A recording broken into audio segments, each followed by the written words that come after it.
everyone. We are back for Phoenix Wright. Let's get into it, shall we? Rise from the ashes. Day 2. Oh gosh. Hello. Today's trial. You certainly put me in a tight spot today. My apologies, Miss Star, but no, it's okay. It was my fault. Oh, we know. I witnessed everything from the security room right there.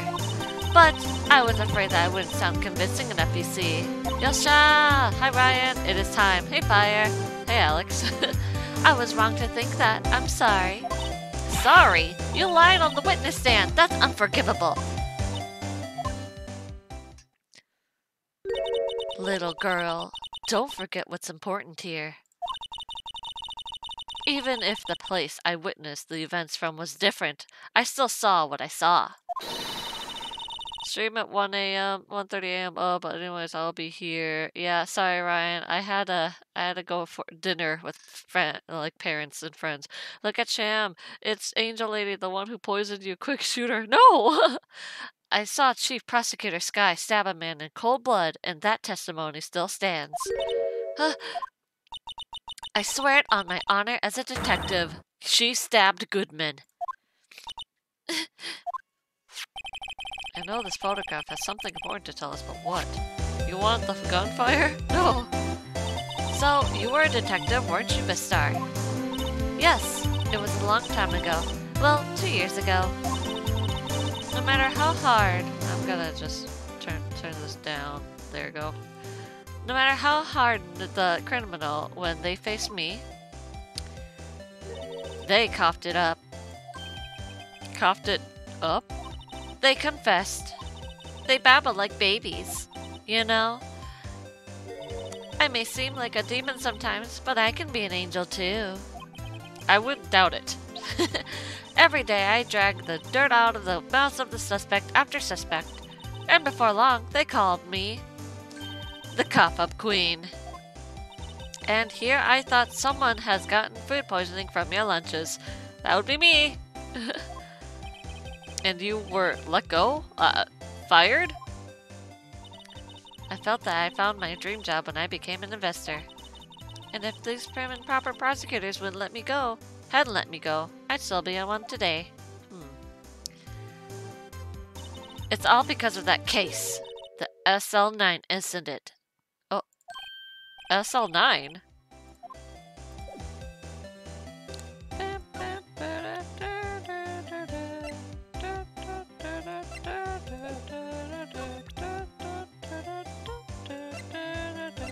Let's present this to you.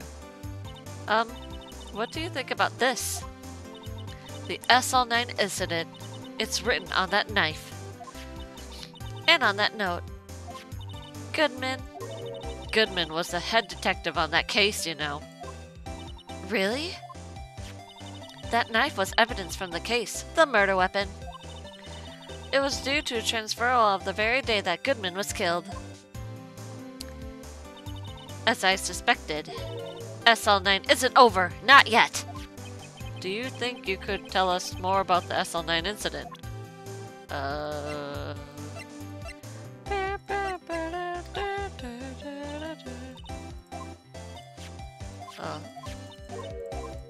okay.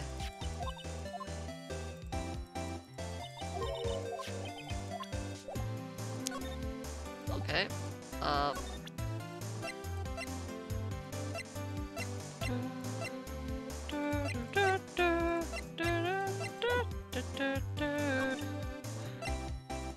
Detention Center, I hope you are all doing good. Yeah, you as well, Ryan. Looks like Miss Sky is in questioning. I hope the detectives aren't yelling at her. How did you kill him in 2 places at the same time? Can you imagine? How is she supposed to answer that? Didn't Mr. Gant say they'd arrested a suspect in the police department murder? Let's come back later. Okay. Let's go to the underground parking. Never mind, we're going this way. Where's my Mexican friend? Mexican? You mean cowboy? I mean amigo. Well, this place is as classy as today as well, it was yesterday. And I'm sure it'll be just as classy tomorrow, Emma. Incidentally, Edward's not here. I'm sure he's off doing important investigations. I hope that's what he's doing. Huh? I guess we'll have to come back. Later. Again.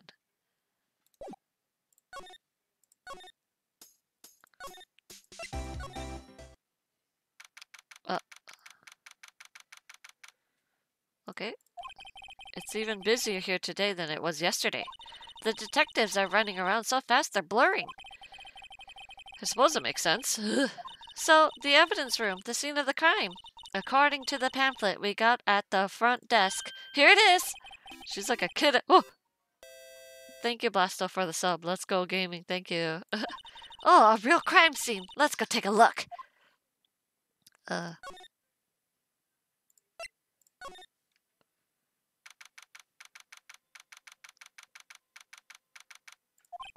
Wow, everyone looks deadly serious here. Well, there was a vicious murder on the detective down at the police department. Yes, but the same detective was also killed at the same time in the prosecutor's lot. Ugh, it makes my head hurt. Well, first things first. Let's go check out the police department crime scene. Yes, you sound dead set on investigating. But don't mess up or we would wind up dead. I doubt anyone wants more mysteries or dead bodies around here right now. But if it doesn't look like anyone's going to help us much either. Alright, let's move.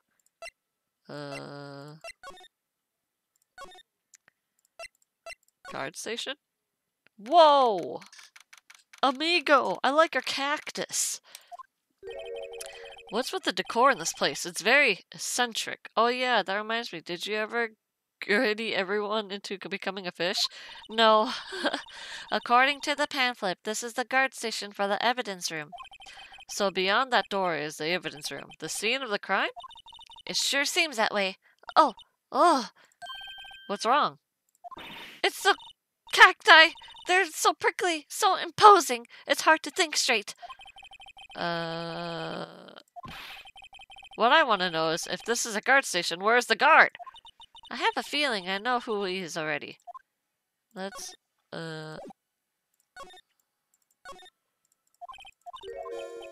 How so? Encased in a cold, rigid shell with spines pointing in every direction, just like her. I'm not so sure I see the resemblance.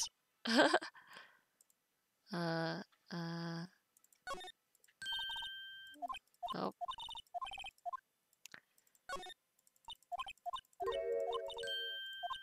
A poncho.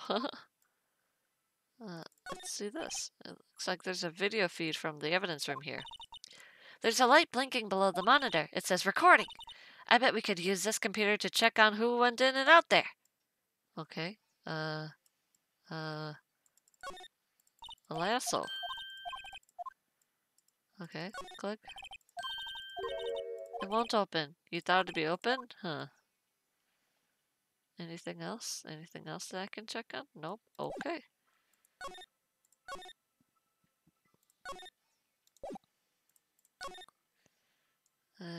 Nope. Nothing to examine here. Examine? Nope.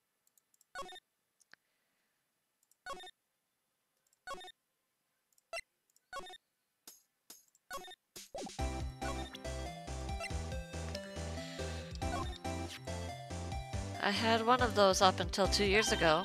Back when you were a cough-up crew, right? We found this ID card here in this parking lot. Well, there's no mistaking that. It's definitely Goodman's. But it's the same ID as the man who was killed at the police department. That's impossible. Huh. Could you take a look at this? Oh, okay.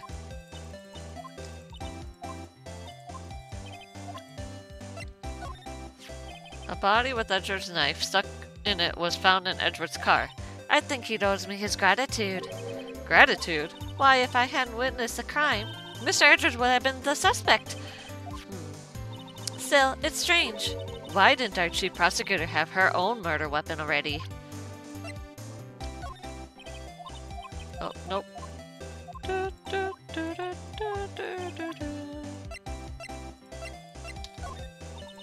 It was when I grabbed the chief prosecutor on the shoulder.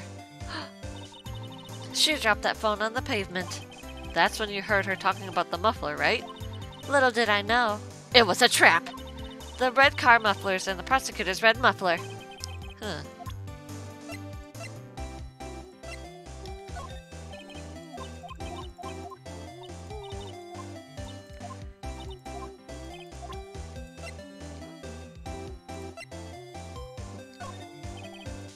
Nope, I guess that's all I can do. La da da da da da da da da da da da da ba da ba da ba da da da da da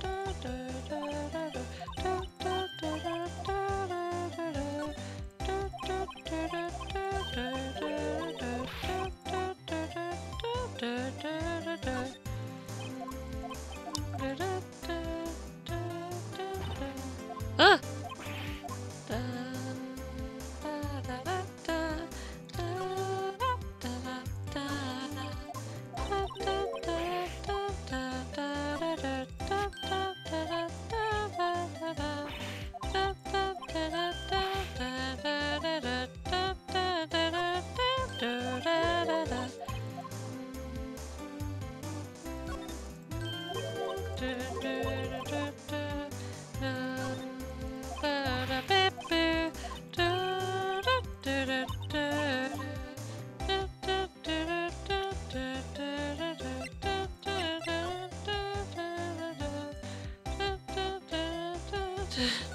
Emma!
Oops. Let's see, let's go here. And then here. Let's examine.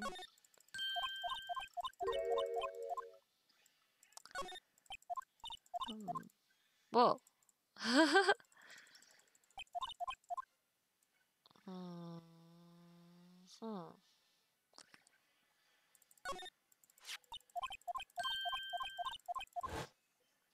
Oh.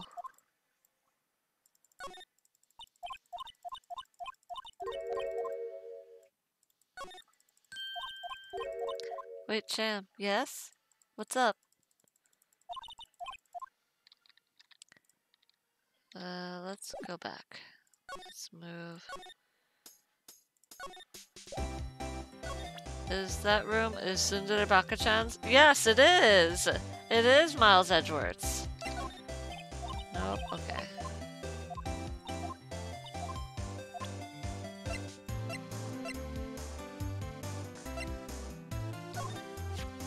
If you think about it, I could have taken that picture from the guard room. But even I get flustered sometimes, so you went straight to the scene of the crime? I rushed towards the chain-link fence in an effort to stop the murder. That's when I took this photo, yes. In other words, 5 minutes after the crime. Those 5 minutes are the whole problem. The hole in my testimony, as it were. 5 minutes weren't the problem, Miss Starr. You were lying was a problem. Listen, little girl. I've had my testimony disregarded before, and I wasn't going to have it disregarded again. Just like that time. That time?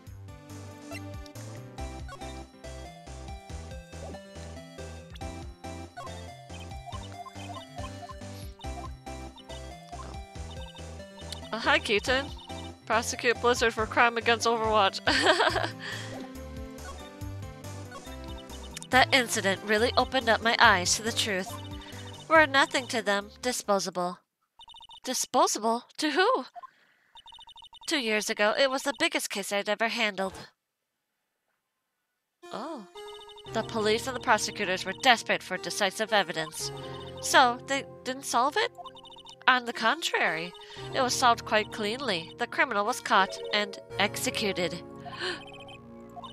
Yes, the criminal got what was coming to him. It doesn't get any clearer than that. The only problem was, they never did find decisive evidence. Not a shred. What? But the criminal was executed, right? On the basis of evidence, sort of. Made up evidence. What? You mean they executed someone with fabricated evidence? The best part came several months after the trial. Every detective involved with the case was dealt with. Some were demoted to patrolmen, others found themselves out of a job. And you were one of those. Myself and one other person you know well. Cowboy guy! Exactly. Detective Jake Marshall. Oops, I mean Police Department Security Detailed Officer Jake Marshall. As professional detectives, we investigated that case from every angle. Jake was practically determined, and then it was over. He was demoted. However, he hasn't forgotten, and neither have I. You haven't forgotten SL9? There was another side to the case, a hidden side. That's what we're after now. And no one up in their fancy office can stop us. Wait! Those lunches you sell. There's only one reason I come to sell lunches in this obscure office. I come here to meet old friends, boyfriends that can help me investigate. Aww. Just when all the detectives on SL9 have disappeared, we find new evidence. There has to be a connection. So, Rookie. What? It seems like you're serious about investigating this case. Yes.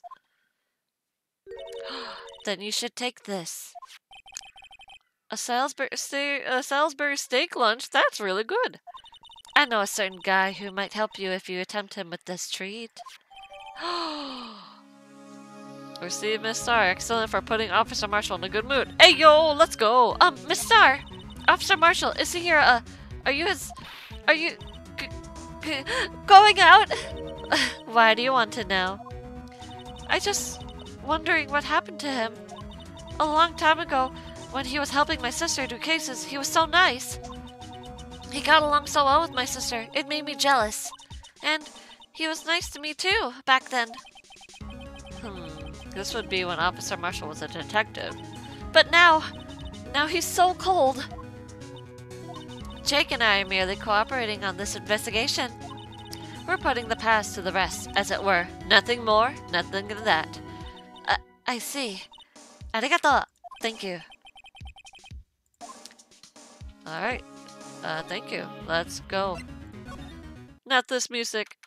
How many does she have anyway? I don't know how many boyfriends she has, David. This place is charged with frantic energy as always. Please! Wasn't that one steak lunch, please? Oh, it's you. Kamshu! I love your theme music!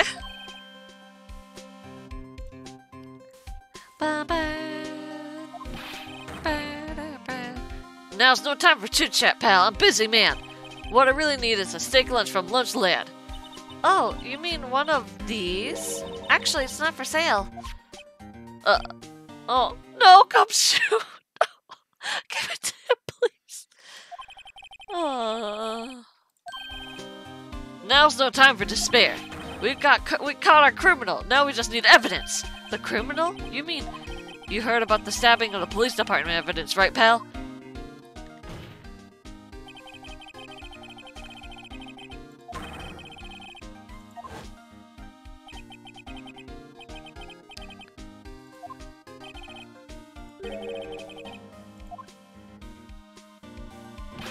It's the biggest scandal to hit the station in ages. Everything's topsy-turvy.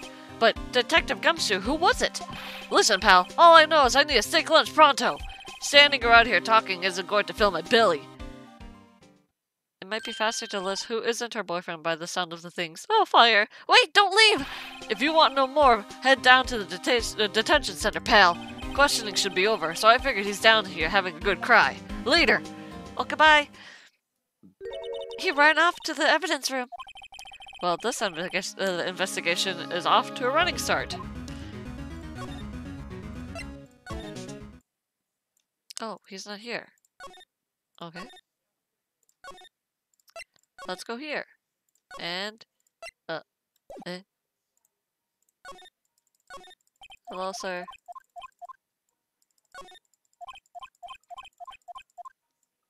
Click. Okay, mascot. Click, click, click.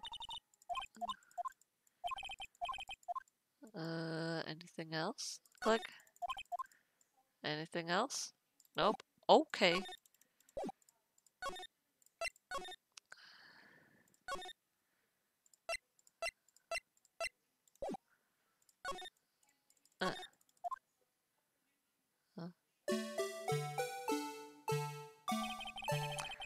Oh my god.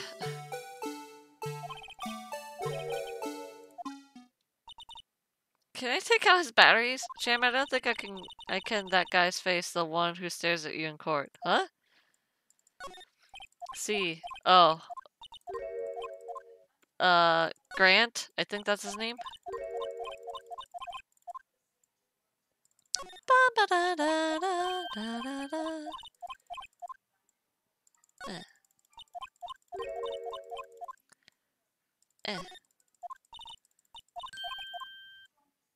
Click. Okay. Anything else? Nope. Okay. Let's move. Yeah, the potential antagonist, you think. Look, I'm just saying, the way that he stares is completely... Huh! Completely, like, sus to me. Still, I do feel better about things. A little. I mean, they caught the person who stabbed Detective Goodman, didn't they? Yeah, I guess they did. Best to not go far too down the road right now. Ow! What was that? Sir, that's what I'm saying. Me, a perpetrator? I'd say I was the perpetrator against sir. That's what I'd say. Hi, greetings, sir. Wait, I know who you are.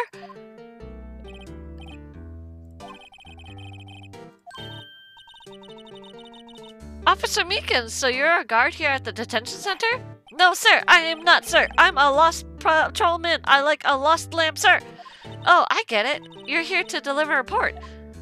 No, sir, how should I say this? You, Officer Meekins, you didn't, did you?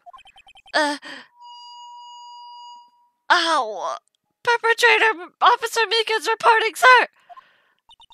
What? Oh, God. This is an unexpected turn of events.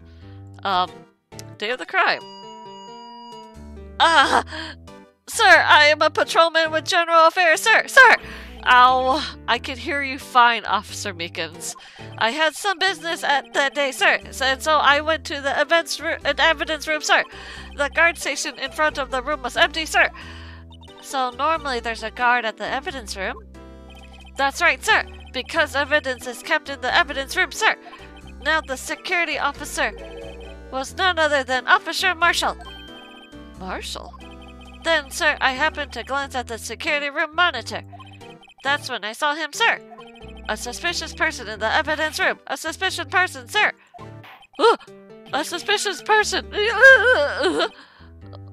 You okay?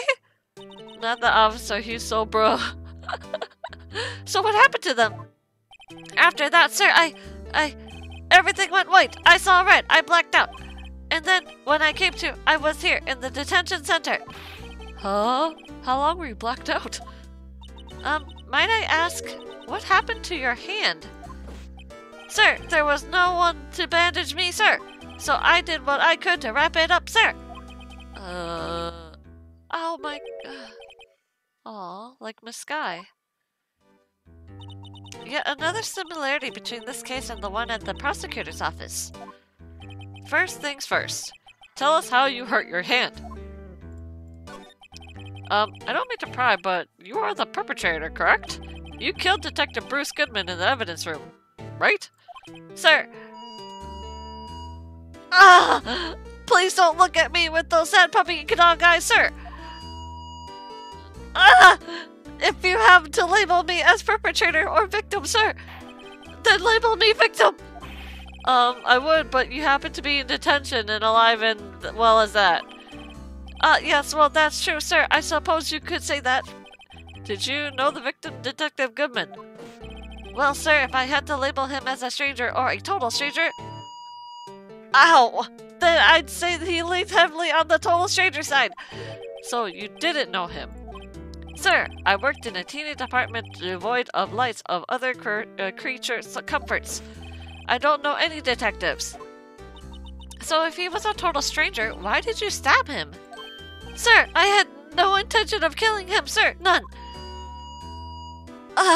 Nor did I have any recollection of killing him, sir.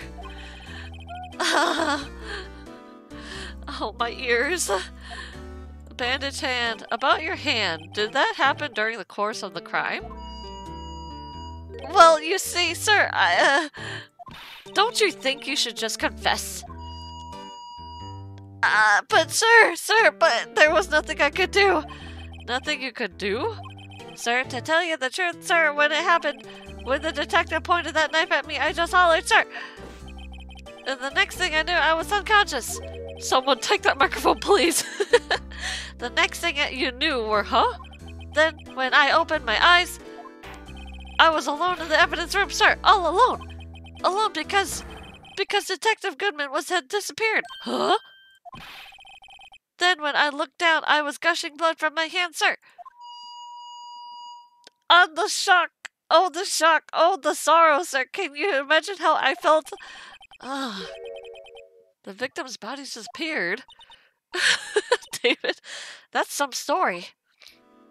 Not a fan of the squeal, TBH.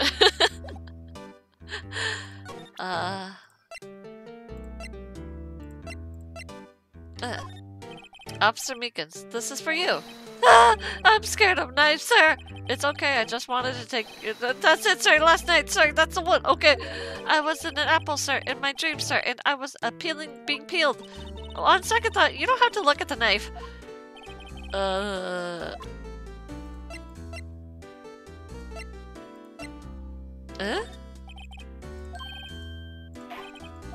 okay. This? Okay, okay, how about this? Do you think you could take a look at this? Hey! That's it, sir, that's it! Ow. That's what? My head was a blank until this very moment, but sir, now I remember, sir. You mean you remember what happened? Correct! That card was the cause of it all. Huh? This ID card? Exactly, sir, that's exactly it. Nothing could be more exact, sir, nothing! Ow!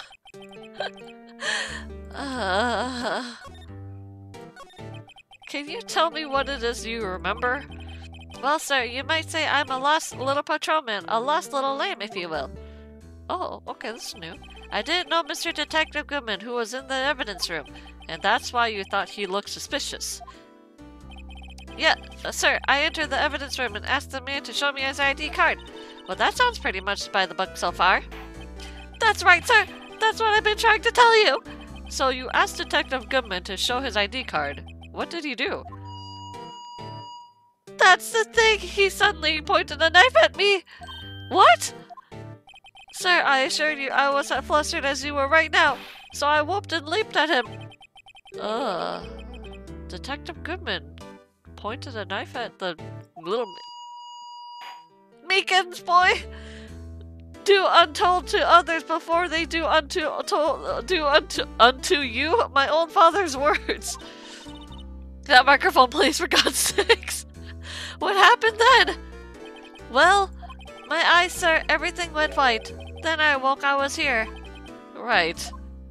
I don't care if you did or not, just find him guilty and confiscate his microphone.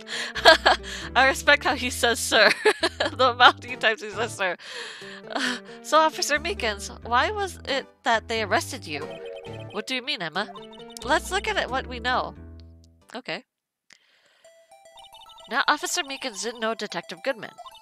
And the victim, who he met at the scene of the crime, didn't show his ID card. In other words, we have no way of knowing if the victim was really the victim. And if this body just disappeared from the evidence room, we don't even know if anyone actually died. That's it, sir! That's what I wanted to say! That is, I did say something along those lines. Huh? But you still ended up here? They told me that it had to be him, sir. On that day, at that time. Detective Goodman was definitely in that evidence room. That's what they said. But you don't remember the events clearly. No, but the videotape is quite clear. Huh? Videotape? From the security camera.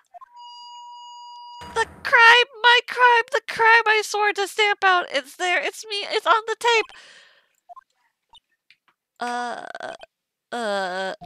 And you waited until now to tell us this?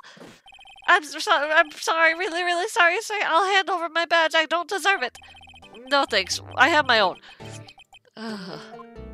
Alright. Let's get out of here, please. Never mind finding him guilty first. Just shoot him now. This music should play when I give exams. Hey, Mr. Wright! Look who's standing at the chief of detective's desk. Gant! Shan, let's destroy the microphone. Screw prosecuting, it's time. And you're sure this is all, You know what it means if there's anything missing. Sir, I'm sure it's most likely totally perfect. We checked all of his drawers, lockers, garbage cans, bags, coat pockets, hats. Under his seat cushion, behind his computer monitor, inside his personal coffee machine. I see. Well, if anything does turn up, you call me right away. Deal?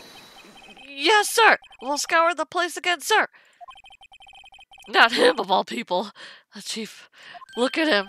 Righto, my boy. How you been? Swim much? I don't like you. Chief Gant, reporting for duty, sir. Why are you saluting him, Mr. Wright? Why am I saluting him? Oh, God. His music. Hi. Is, Edgeworth going to be okay? Oh, Worthy? Oh, you know, they're doing a little inquiry meeting with him. Sounds like an exquisition. Well, yep, well, they've had no end of trouble since the boy since last year. You mean the incident of Gourd Lake?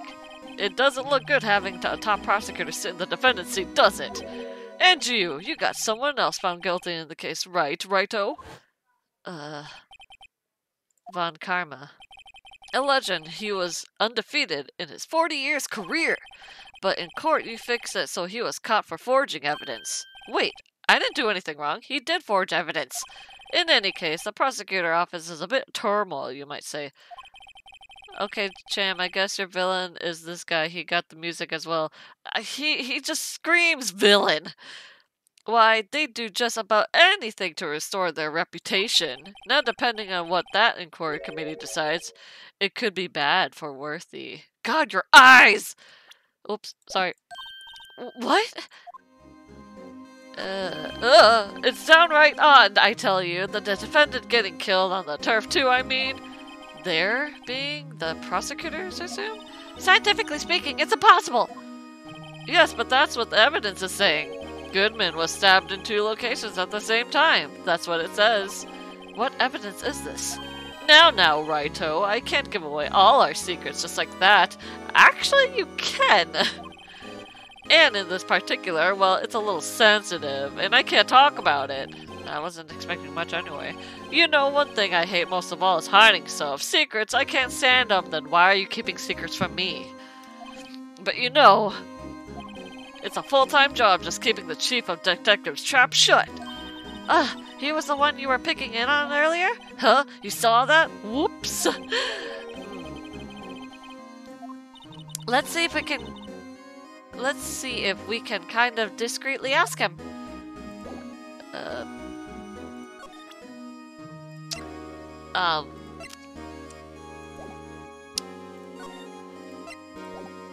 I don't want to talk to you. Can you peel him like a real orange? Are you here yet? Damn it.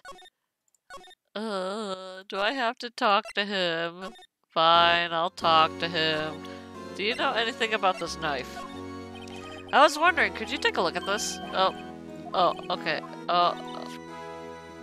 He can't sit still. Doesn't mean Detective Gunter, either him or the dancing blue badger. Oh, okay. Huh? Okay. Okay,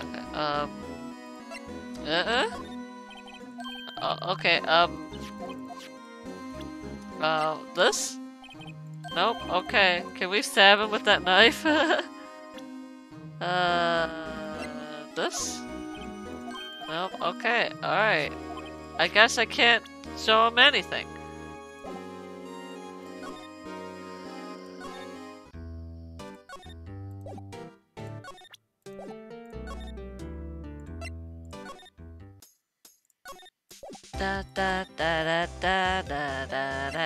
Bam, bam. Edgeworth, are you here yet? Dang it. He's not here yet.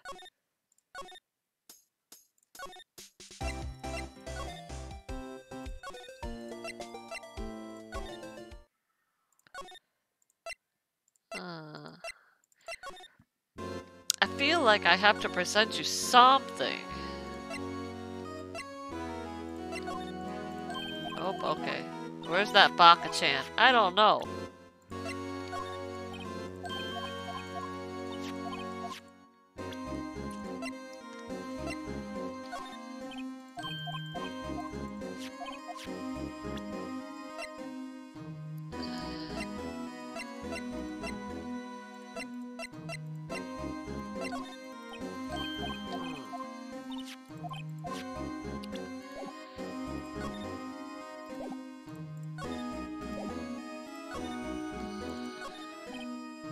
Oh, sorry you had to see that. What exactly did the chief of police want you to do? Well, see over there? That's Goodman's desk. Where? He wanted me to check for anything that might be a clue. It took away every last piece of garbage in the trash can. So nothing belonging to Detective Goodman is still here? Of course not. Well, except for this. What? You kept something? Sure, why not? It's not important. He didn't even finish writing it. It's a lost item report, but it's only half complete. A lost item? Did Detective Goodman lose something? The date on it is February 21st. Half-written document dated 2/21 can only be submitted to the chief of police. Should I really get back to investigating the police department crime scene?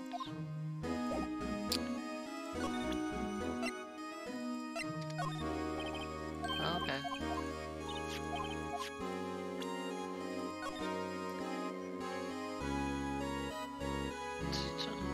Bruce Goodman. ID 559 or 57?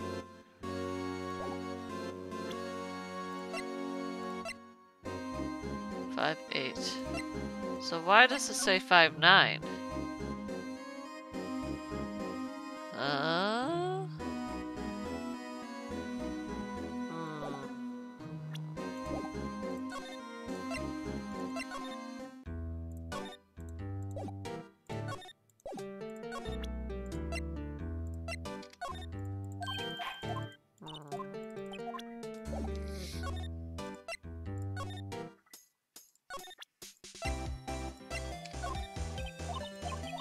Nope, okay.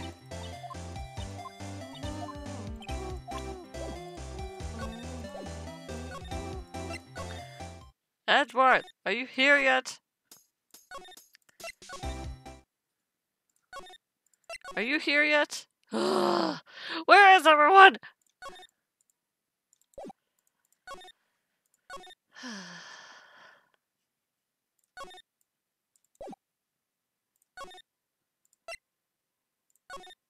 Where's Edgy? I don't know.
Actually, I was wondering if I could ask you a favor. Well, I never thought the day we would come up when Raito asked me for help. I was wondering if we could investigate the evidence room. Sir, why are you staring at me? Why? No, Raito. Actually, I'm sorry, I don't need to investigate after all. Raito, please, do I look like a selfish man? Huh? Heck, if anyone asked me, sir, can I borrow $50, I'd give him $50, no problem. So go ahead, investigate that room to your heart's content. Knock yourself out. It just goes to show you never know until you ask. And here, for you, you can borrow this. Hey, this is a detective's ID card, isn't it? That's a special card for guests, so don't lose it. Yes, sir, it's an honor. You just run along and do your best now. Later, folks.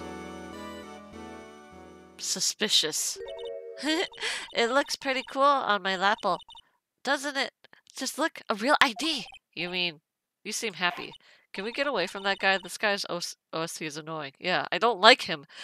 Yes, sir, because, sir, we can go into the evidence room now, sir. Ugh.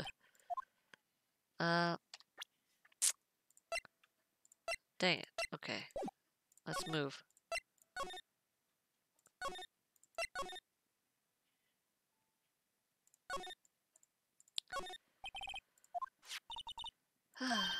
Let's just walk in. What? This card reader's turned off, see? What is that security guard thinking? Howdy, partners. Well, that's made my Bambina sky so great. Finally! Hello! Officer Marshall, we've been looking for you.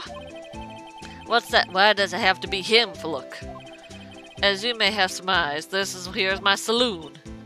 We're here to investigate the crime scene. Yeehaw! That card you got there on your chest? That's better be a sheriff's badge in these parts. Yeehaw? Well, what you standing here for? Get along, little doggies. The crime scene's awaiting. Oh. While we're here, I was wondering if we could ask you some questions. Sorry, cowboy, but I got no mind to tangle with you hombres. You're busy then? Did I say that? I only said I didn't wish to speak with you. Dang, okay. Here, you want? Here you go. That smell. Reminds me of Texas. So, Officer Marshall, you're from Texas? No, I just saw a special on television the other day. This is just my baby. Yeah, Miss Star. What's this? What? What's wrong? A fillet steak lunch. I see. I see! I don't see. I wonder what it means. Eat it. Alright, Bambina. You win. Ask anything. Oh, okay. He's willing to talk. Here. The sheriffs back in the Wild West didn't place much faith in evidence. About the only thing they trusted was their shooting hand. This is neither wild nor west here. But that and this are two different things entirely. I guess so? Huh? I'm lost. Huh? Oh, okay.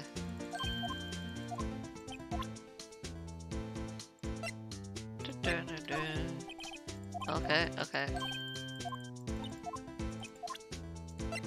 Huh? Okay,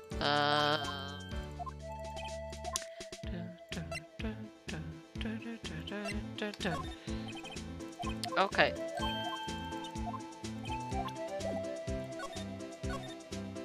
Officer Marshall, you're in charge of the security for the evidence room, right? You got good eyes, partner. It's an easy job, and I'm grateful for it. Actually, Officer Meekins at the detention center told us. That poor little doggy. Poor guy, I keep getting his name wrong, calling him Meekly. He told us something. He said that when the stabbing occurred, you weren't at your station.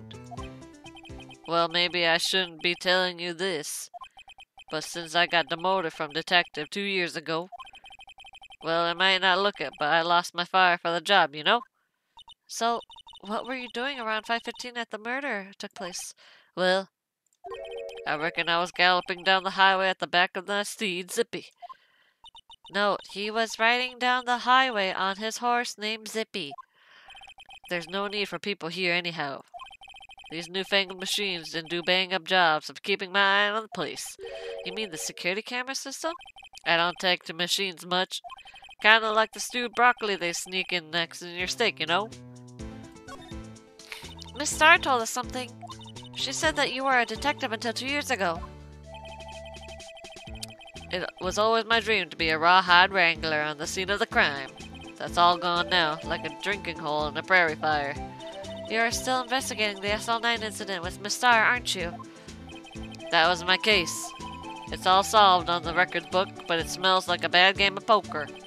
I can't let it go. That's all there is to it. What kind of case was it anyway? We've heard the name so many times, but no one tells us what actually happened. There are some things you're better off not knowing, Bambina. Anyway, that case is officially dead as of 2 days ago. 2 days ago? The day of our case? That's right. The evidence transfers. Oh. I know what maybe 2 of you the machines in here do. Only 2 of them? There must be a dozen. Like I said, Bambina, me and machines, well, I like them as much as I like my stewed cauliflower with my steak. The easiest one to understand are the here security cameras. Those are the ones that Officer Meekins mentioned. If nothing happens, the tapes are automatically erased every few hours. Then Officer Meekins and Detective Goodman, are they on the one on the tapes? I reckon they might be. You're the security guard and you ragging? One more thing. When you go into the evidence room, you need an ID card. Okay. The card reader leaves the record of every ID card that passes through. 777. So this is the ID card record. Hey! I've seen that somewhere before. Sorry, Bambina. I can't show you more than that. What? Huh? I haven't heard whether this is related to the case yet. Mr. Wright, I saw a number on that record just now. I've seen that number before. Maybe there's some way I can prove that record is tied to the stabbing. Sorry, but could you explain what this whole transferal thing is about? We keep only evidence from the solved case in this room. They're kept here under the presiding detective supervision for 2 years, so we can reinvestigate them if it turns out there was a mistake, see? So what happens to the evidence after 2 years? It goes to sleep forever in the underground vault at the county sheriff's department. That's what we call transferal. We do it every February. I see now. Transferal is like a funeral for old cases. 2 years after their case is solved, it's closed forever. Dead.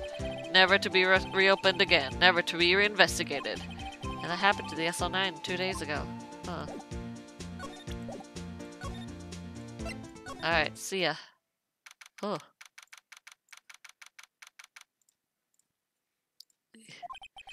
It's quiet. The investigation must be over here. So this is the evidence room. It really is some kind of graveyard. Graveyards are supposed to have grass and trees. This feels more like a morgue. Nice try, Mr. Wright. You can't scare me. Oh God, Gumshoe! Ah! Whoa! Ah! Did you slap him? Sorry, I thought you were a ghost. I wouldn't recommend going around smacking ghosts on the head, pal. So it's true, what I heard? Right, oh please do it. Gumshoe, what the hell? Emma, what the F? Yeah, it's true. So Chief of Police Gant will loan anyone $50, even me? Gumshoe, you are so innocent. Oh, so that's what you're talking about. Actually, I was put in charge of the investigation for today. Just for today? Boss for the day? But guess what? You got permission from the chief, so now you're boss for a day. Gee, thanks. First of all, you'll want to have this. Scene of the stabbing of... Okay. La da da da da da da da da. Is this a... Ba da da da da da da da da.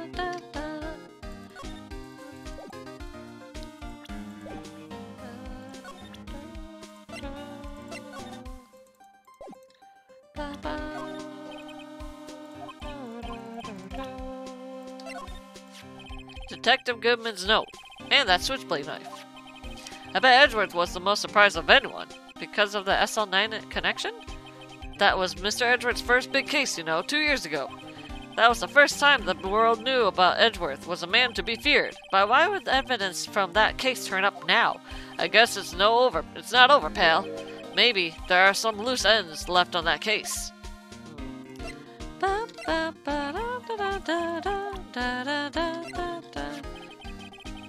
Found in Mr. Edgeworth's car, stabbed in Mr. Edgeworth's knife. Huh. What would drive Chief Prosecutor Scott to do such a thing? Wait, I mean, sure, of course, someone else really did it. Someone who must have a grudge against Mr. Edgeworth. Hey, that's it. That's the King of Prosecutors award, award that Mr. Edgeworth got the other day. Oh, I already read this.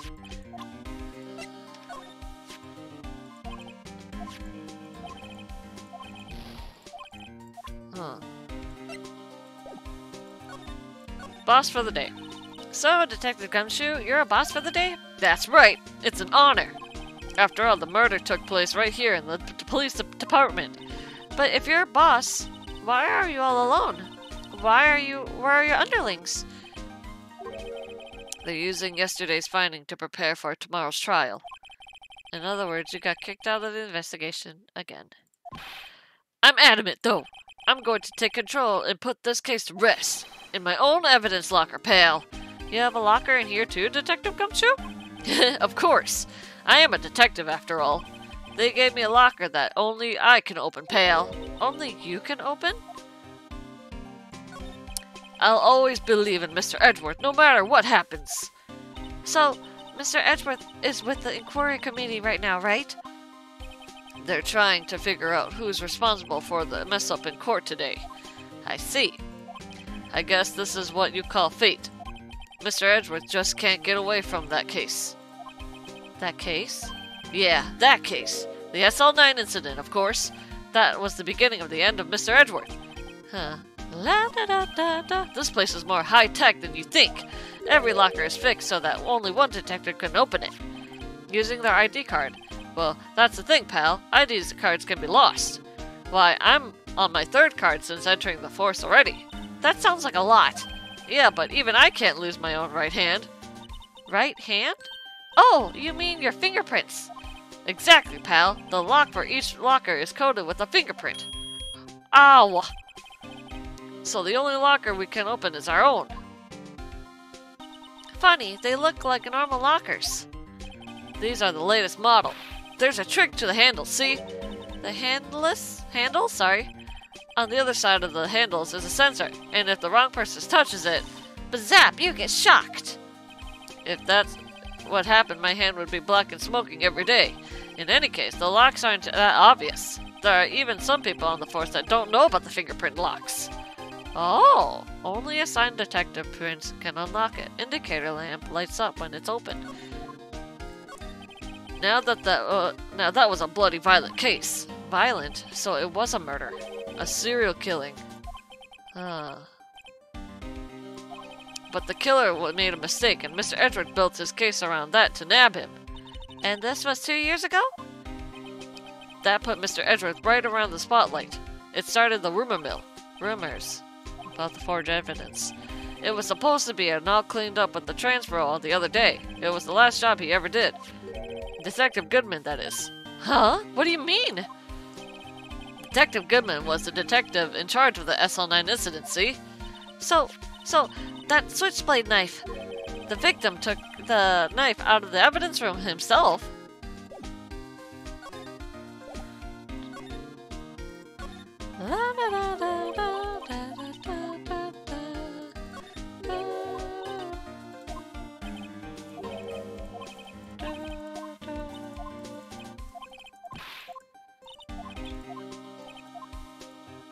Oh my god, I have to check all of these?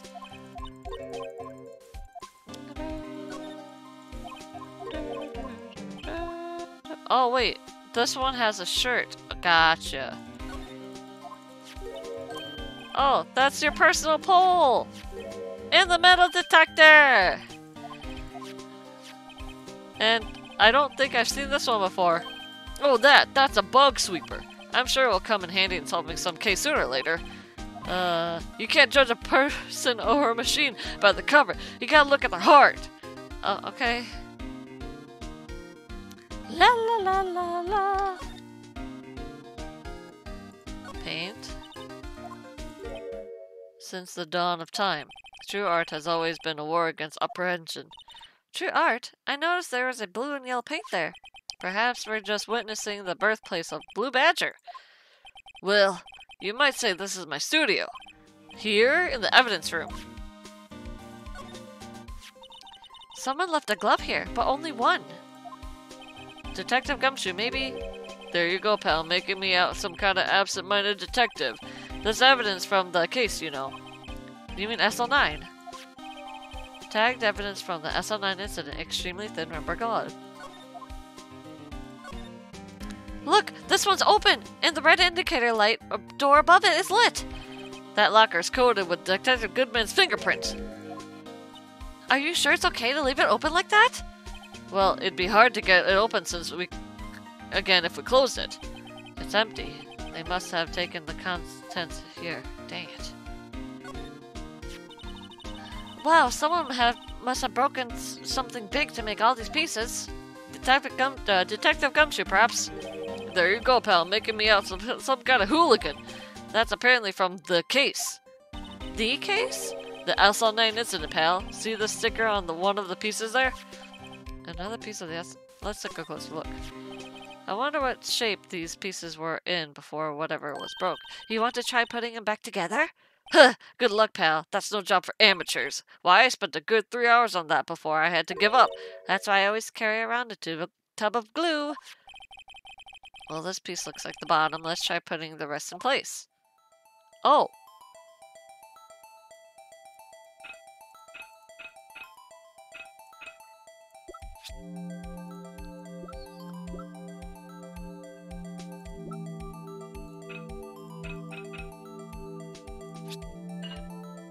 Okay.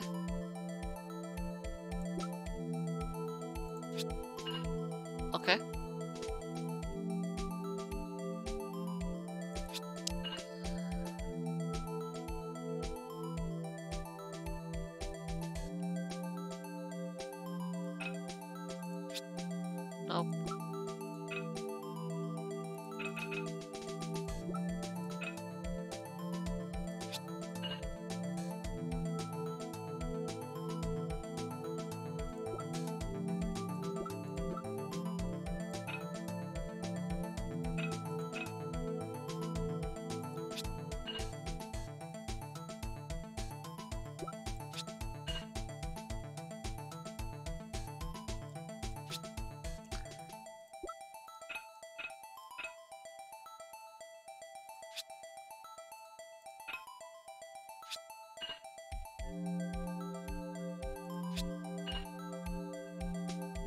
Don't be like that. He's a lovable goofball. Hey, Bajawi, how you doing? Huh? Well, I think we did it, but some of the pieces are still missing. Yeah, I got that far, too, in 2 minutes myself. The problem is finishing it. Were some pieces stolen? I bet they were missing to begin with. Still, it doesn't look like the most stable kind of jar. What kind of... I kind of understand how it got broken. Jar piece is back together from fragments found at the crime scene. The piece is missing.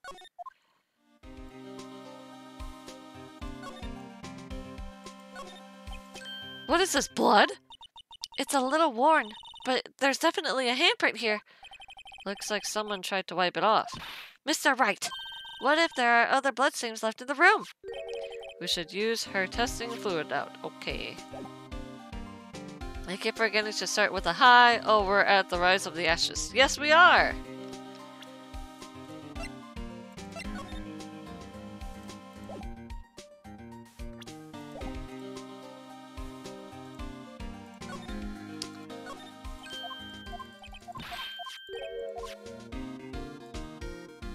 La la la la la la la la la.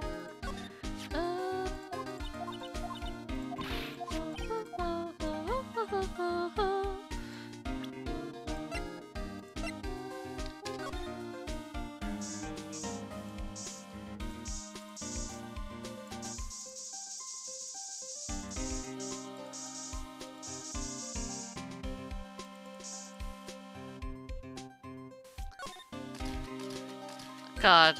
I knew it! This is someone's right handprint. What? What's the matter, detective? This locker. It's mine! It's yours? Please, you have to help me.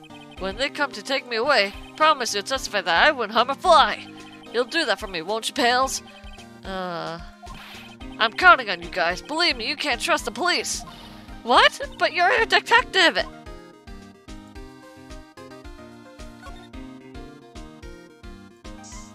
Huh?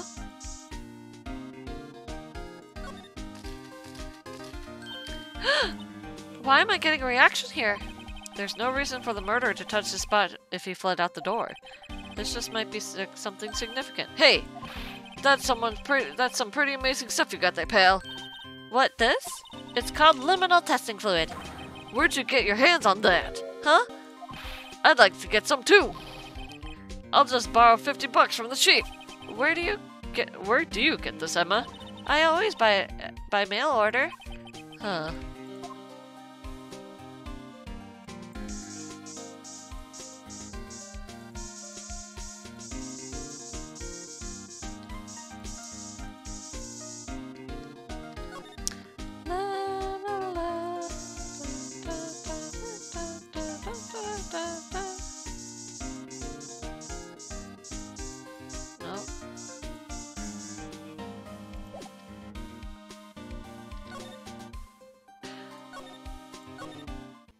Am I supposed to present this to you?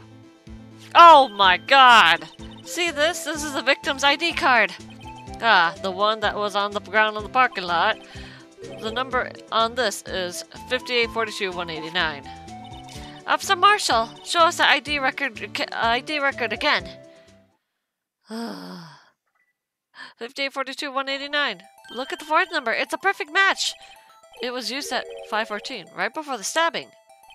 What's more, there's only one of them cards in the world. So, when the incident occurred, Detective Goodman was in the evidence room. But wait, what did Officer Meekin say? Sir, I entered the evidence room and asked the ID man to display his card.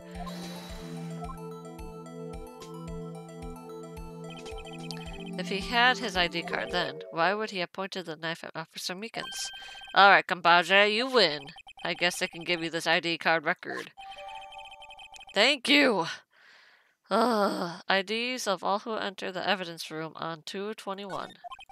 I've got an idea. Maybe I should show this list to other people with IDs here. I'll say thanks for the stream. I need to stop being awake, though. Bye. Have a nice day. Have a good night, Fire. Sorry that the stream was very late. Yeah, you did it. The boy really knows how to clap. Let's see here.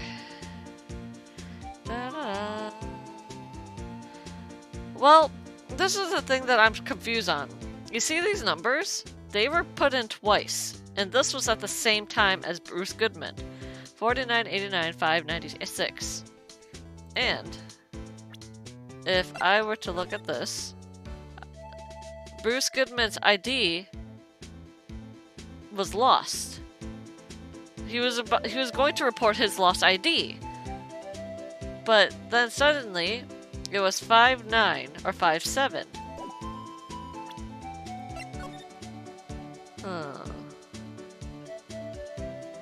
It's either this one or this or these ones. You should go out with them. No, I'm good. Alright, let's move.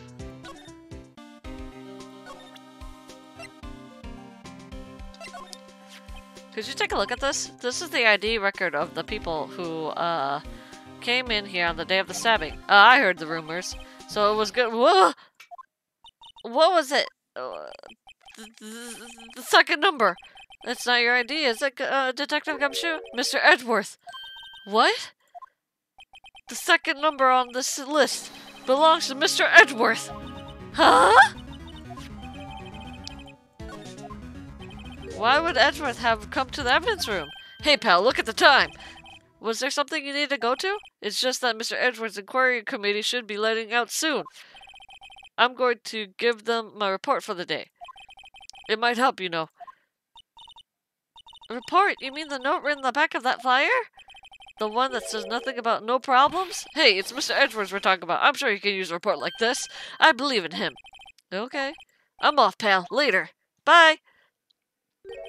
I should probably see what Edgeworth says, too. Alright.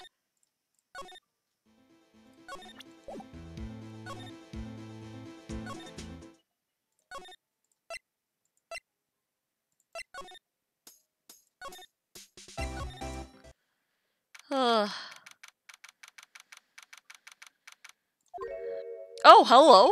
Ah, guess. My apologies. Oh, it's you. Have we met somewhere? Huh?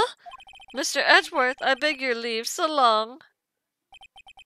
There, standing by the window, a teacup in his hand. Right. Ugh. Mr. Edgeworth, you're back from the district prosecutor's office inquiry. I am. By the way, Detective Gumshoe was looking for you. Yes. He brought me the latest information, it seems. Really? Was it helpful? Apparently, a new French restaurant is opening near here. I think he was trying to console me somehow. Huh.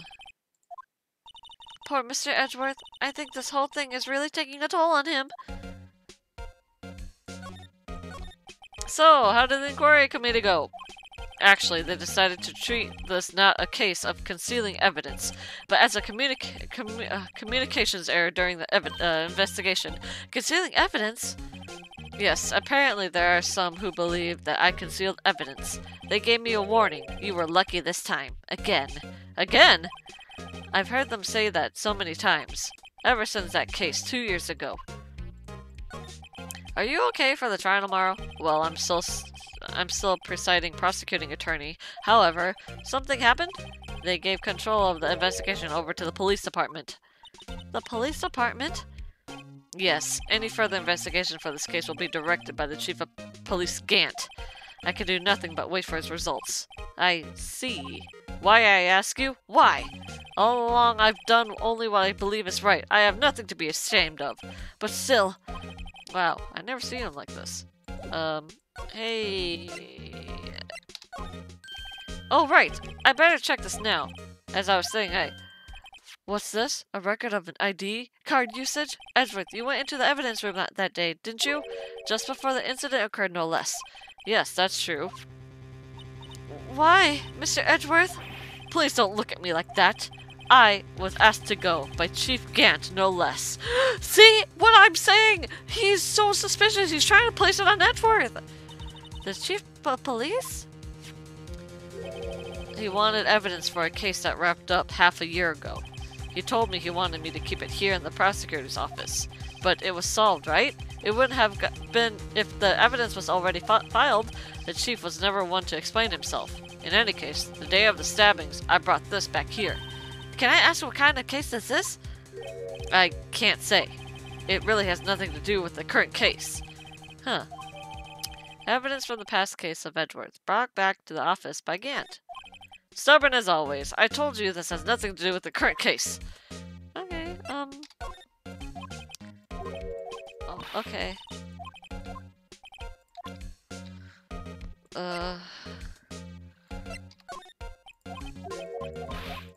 Okay.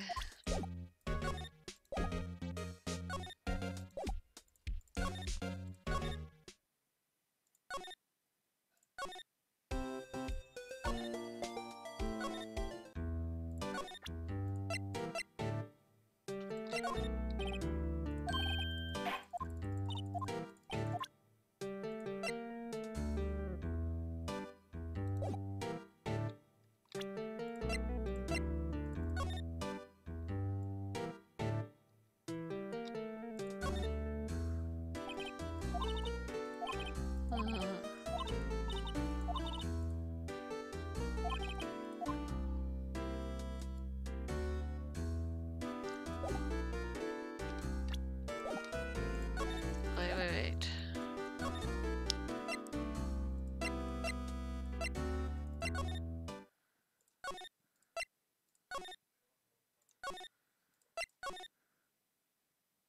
Oh.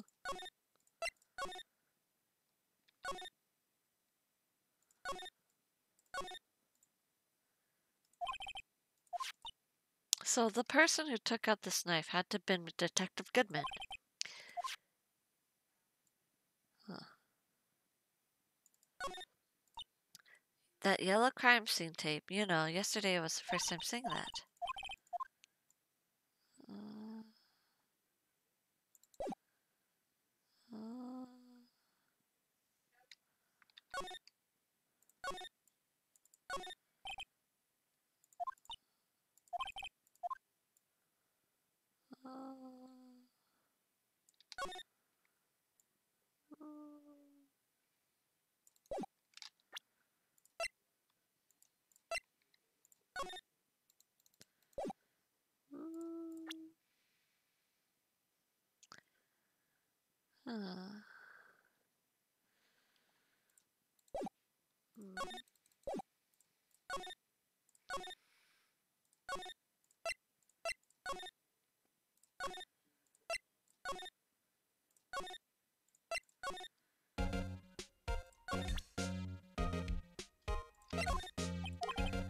Oh, sorry.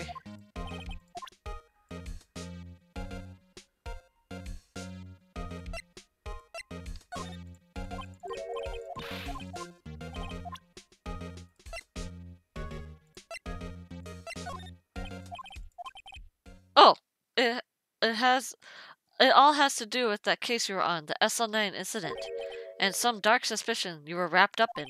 You are the man who revived the worst memory of my life. I figured I'd be telling you about this sooner or later. Okay, George, why don't you tell me about it? Tell me the truth. The SL9 incident was a heinous serial killing case. The investigation of the deputy chief of police at that time, Damon Gant. Why? Why does he keep showing up? He was a top officer, and it was my first time working with him. I was nervous. Wow, you get nervous too, Mr. Edgeworth? In truth, I used slightly more extreme methods than normal. You were dealing with a vicious murderer. If I let go, the blood would be on my hands. We won our guilty verdict, and the killer was executed. Wait, you didn't? Of course not. I didn't touch the evidence. Yes, I will do anything in my power to win a trial. However, I do have a code, and I follow it faithfully. By the way, Emma, the chief prosecutor wanted to know something. My sister? What? If you were still studying forensic science. Huh? Yes? Of course! Why, just today, Mr. Ray and I were using this. Luminal testing fluid, Well then, you might have a use for this. Aluminum powder for taking fingerprints. It's been chemically treated for better adhesion. For me? Are you sure? Are we the enemy, you know? We are the enemy, you know. I have no say in today's investigation. Do as you will. Edgeworth, I'm really... No need to thank me. Here, take your powder and these fingerprints files for everyone involved. You are really a freaking Tsundere Baka-chan. Don't get the wrong idea. Baka! Thanks. Recovers fingerprints from handprints for comparison with fingerprint file. Well, let's get going. I need water. One last investigation. Okay. Right. Suspicious handprint somewhere. Arigato!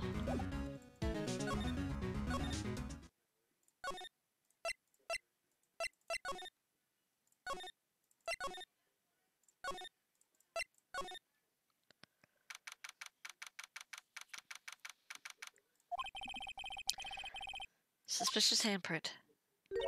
Here in the blood on the detective evidence locker. Let's use the cigarette weapon we just borrowed. Right, let's get started. First, choose a finger. The finger? Each finger leaves a slightly different imprint. So let's choose the finger that will have left behind the clearest print. I really can't tell the difference at glance. Quit procrastinating and choose a finger. Okay, now it's time to check for prints. Let me show you how it's done. First, we sprinkle the aluminum powder around with enter. Aluminum powder adheres completely to the print. Once the powder is well spread, just blow away the excess with E.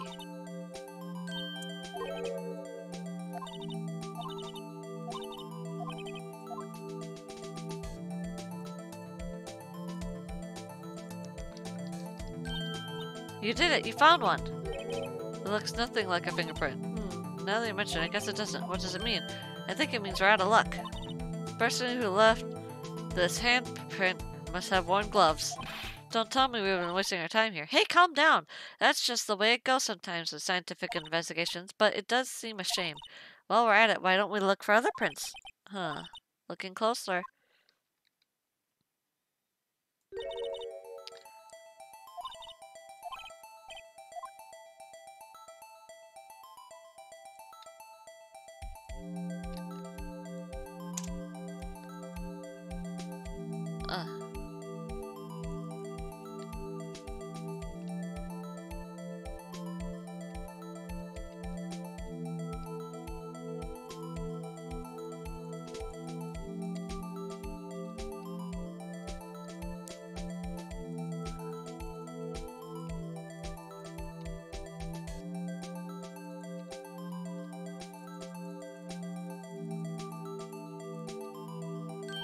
Yay! A print! So clear it's dazzling. Dazzling? Anyway, this print took a lot of effort to find. Let's match it right away. We're not done yet? Ugh. Look at the fingerprint data we got from Mr. Edgeworth, and point out the person who think left these prints. How am I supposed to know who it was? I can make a pretty good guess. The bloody handprint and the fingerprints are in different places, right? That means that the prints probably don't have anything to do with our case. So whose fingerprints would you most likely find on the evidence locker?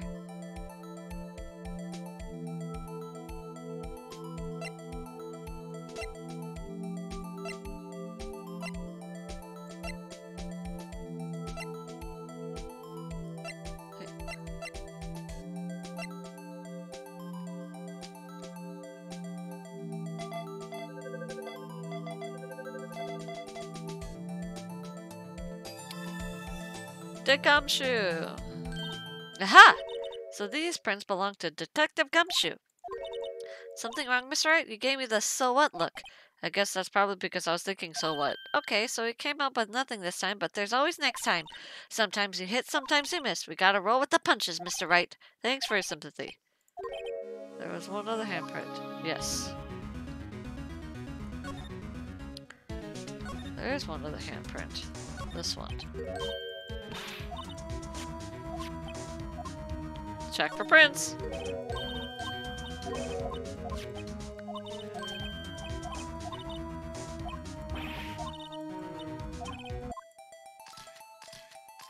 Okay, here we go.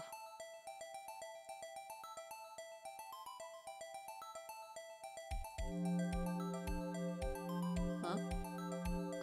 Where was it? Where was it?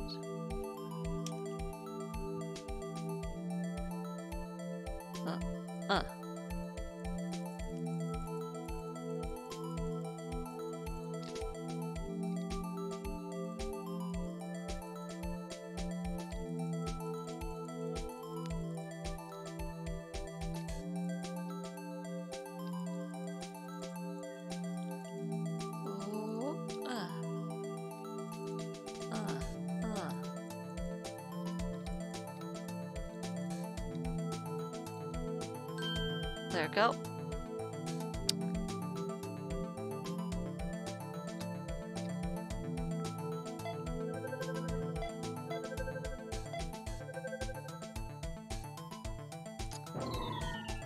Okay.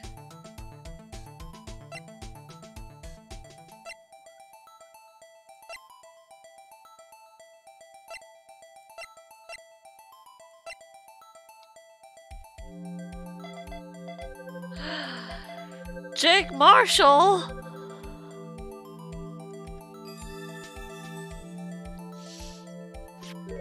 Hey, these fingerprints, they... Who are these? Whose? Is it someone I know? It's Officer Marshall's! Huh? Officer Jake Marshall? That's got to be a coincidence. He's not involved in this crime. Emma, this is decidedly different from Detective Gumshoe's prints. The luminal reaction, the blood, and the fingerprints are in the same place. So we have Jake Marshall's fingerprints on a white bloodstain. Are you telling me he's the killer? But why would Officer Marshall?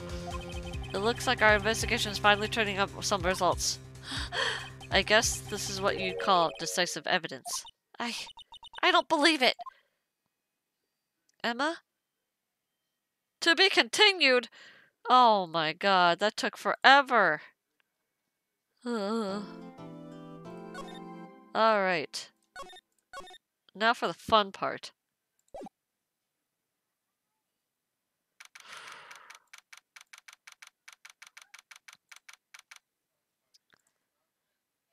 Here we go. So what do you think, Mr. Wright? I think the prosecution is as confused as we are. And I just realized that my webcam is blocking everybody's name. I'll put it right here. After all, the victim was murdered in 2 different places at the same time. And a different suspect was arrested at each time of the crime scene. Lana! Good morning, Mr. Wright. I apologize for yesterday. I was indisposed. I hope they didn't hold you too long for questioning. We just finished, actually. I'm used to all-nighters, though. So how'd it go? As Mr. Wright suspects, the police are clueless. I figured as much, so I struck a plea bargain. A plea bargain? What do you mean by that? We agreed that if I told them the truth behind the Stimulus murder, they would seek capital punishment. That's what I mean, Emma. But Lana, don't tell me you... Much to my regret, I'm as much in the dark about this as they are. Miss Skye. Huh? We found traces evidence of a certain person in the police department's evidence room. They belong to Officer Jake Marshall. What kind of trace evidence? Bloodstained fingerprints, to be exact. That's the trump card I have up my sleeve today. You do understand what this means, do you? In order to defend my sister, you're going to accuse Mr. Marshall? We have to play the cards we're dealt. Isn't that right, Miss Skye? Do what you have to do, Mr. Wright.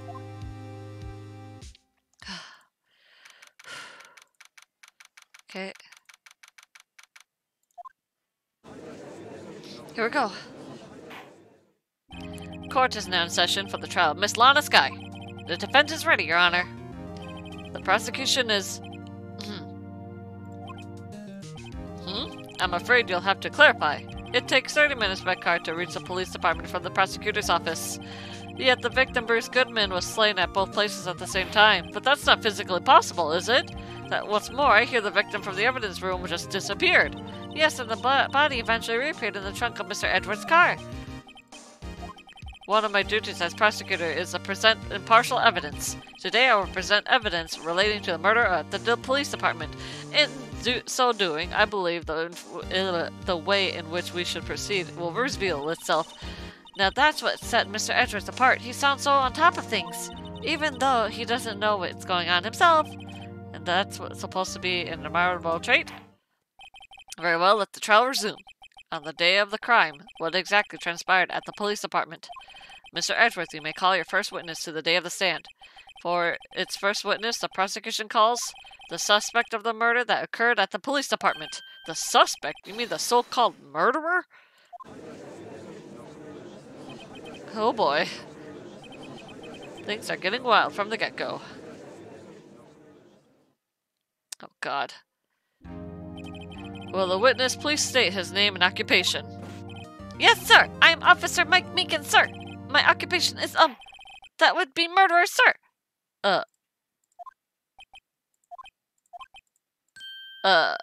So you're telling us you're a professional killer? Sir, it was me, sir! I'm the one who did it! I'll never kill anyone again, sir! You've got to believe me, sir!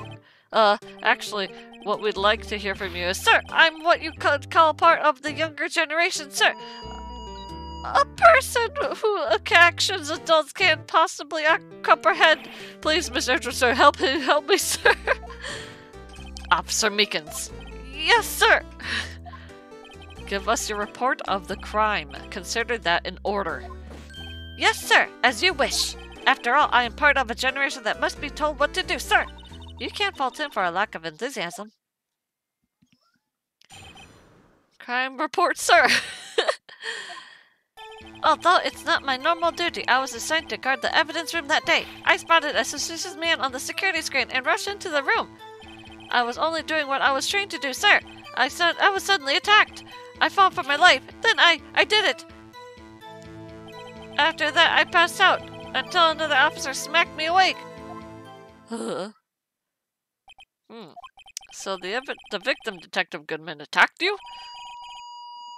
To undo the others before they do unto to you. That's what the Meekins family motto, sir. I see. Then you fainted and a colleague helped you regain consciousness. Yes, sir. He knocked me upside the head, sir. Very well. The defense may begin its cross-examination. Okay. Crime report, sir. Although it's not my normal duty, I was assigned to guard the evidence room that day. Hold it! Mr. Meekins, you worked in the General Affairs Department, do you not? Yes, sir! I'm in charge of hiring new recruits, sir! Ugh. Evidence transfer was taking place on the day of the crime, which meant many officers were given special tasks not orderly performed. I was in charge of guarding the Blue Badger, sir! Huh? The Blue Badger? Yes, sir! The lovely police mascot created by the Chief of Detectives, sir! I was assured it wasn't broken during the transferal process. That was my sole mission for the day, sir.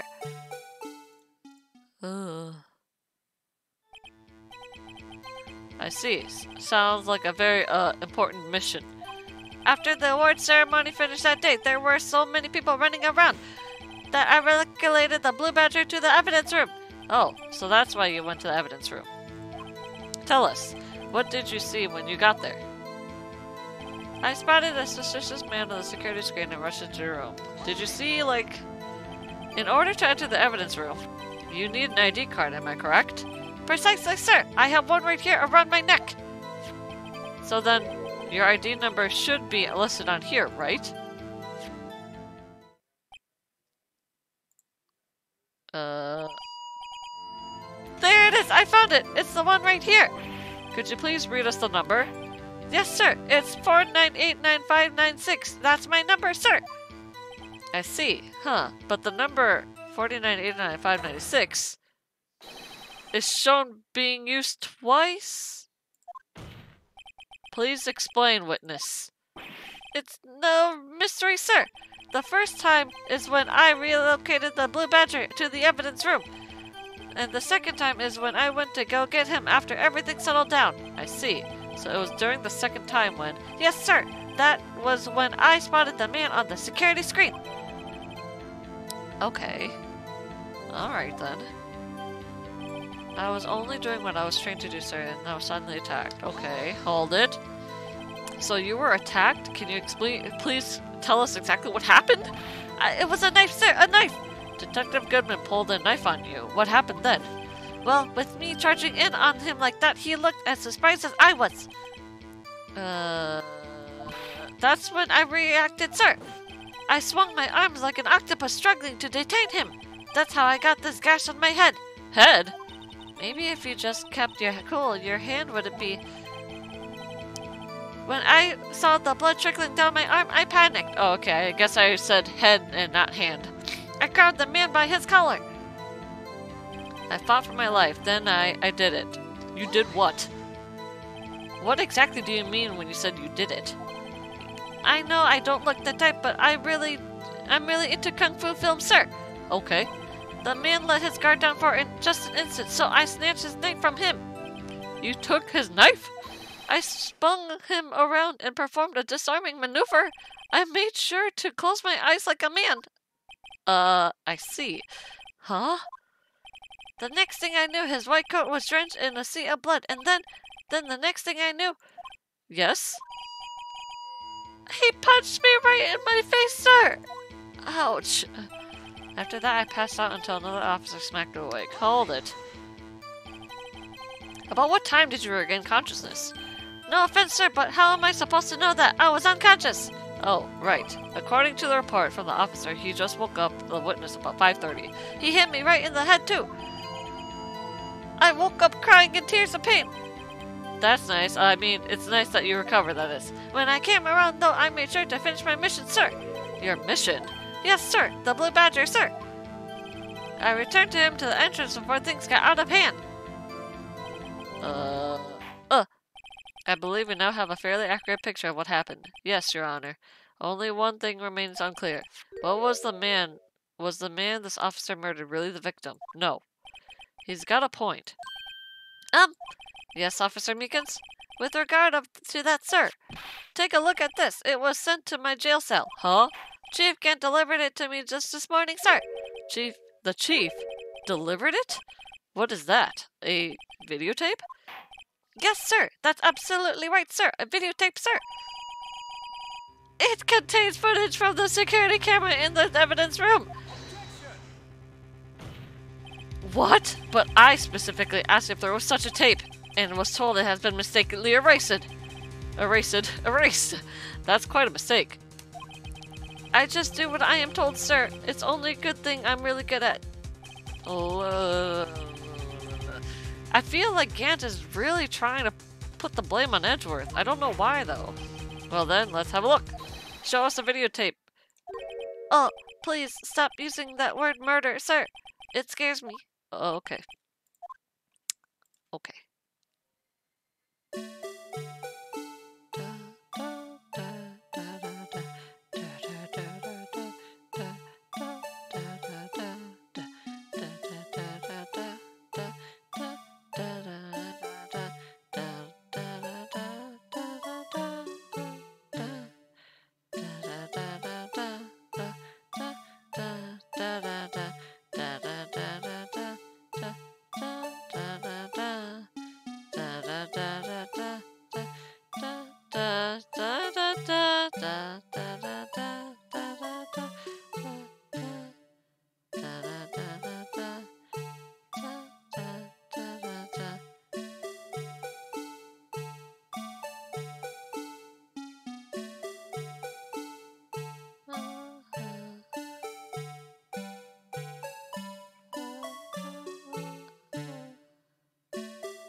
Huh.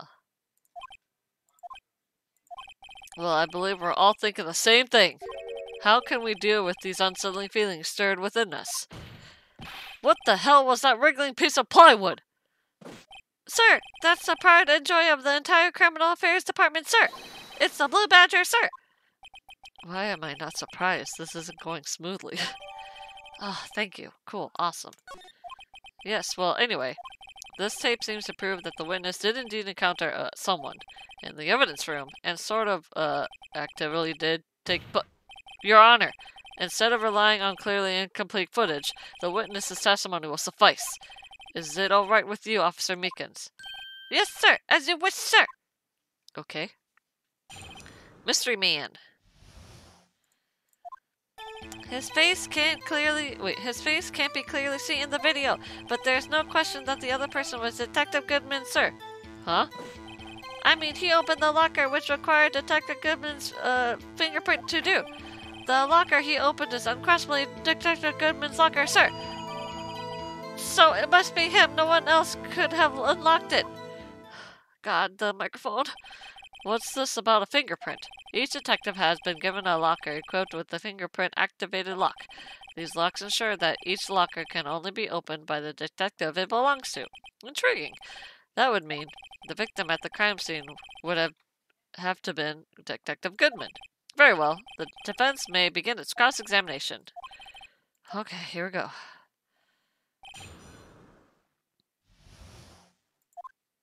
His face can't be clearly seen in the video, which is true. But there's no question that the other person was Detective Goodman. Other person? You mean like... But you don't know that for sure, do you? You never actually saw Detective Goodman's face. Well, I suppose you might say that. That is, if you must label people as having seen or not seen it. Since his face can't be identified in the video, only you can verify it.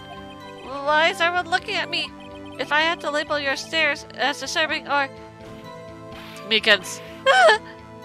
Having been shown a questionable video at best, we are not at the best of moods. Now please be more certain when you testify. Yes, sir! You claim the man who brandished a knife on you was Bruce Goodman. Tell us why you're positive it was him. I mean, he opened the locker, which required Detective fingers to do. The locker he opened is unquestionably Detective Goodman's locker, sir. Is it, though? How do you know that information? I've heard rumors, sir, from people in the know, sir. People in the know? The workers in the department cafeteria, sir. They keep me informed. They also listen to my romantic troubles, sir.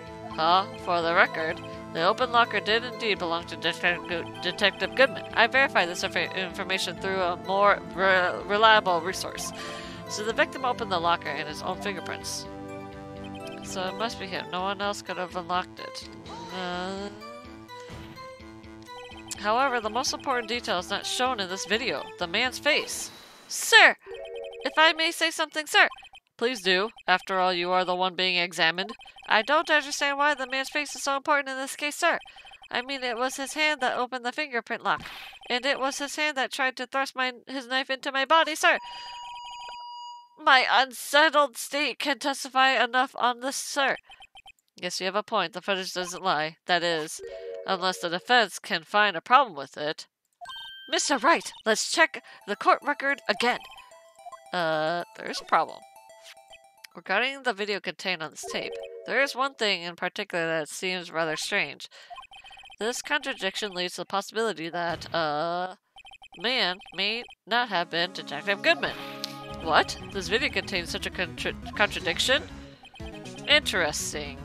Your Honor, I have a proposal. Yes, Mr. Edgeworth. I propose we have the defense point out to this alleged contradiction in this video. Ah, great. Very well, propose accepted. Let us further inspect this piece of evidence. I will now play the security tape. Mr. Wright, please show us this contradiction you speak of. Okay. You can do it, Mr. Wright. It's set up so you can fast forward, rewind, or pause the video. Just take a good look and be sure to point out the right thing. Got it. Please don't pay it too many times. I can't stand watching this video. Now then, Mr. Wright, please enlighten us. Where... okay.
Okay.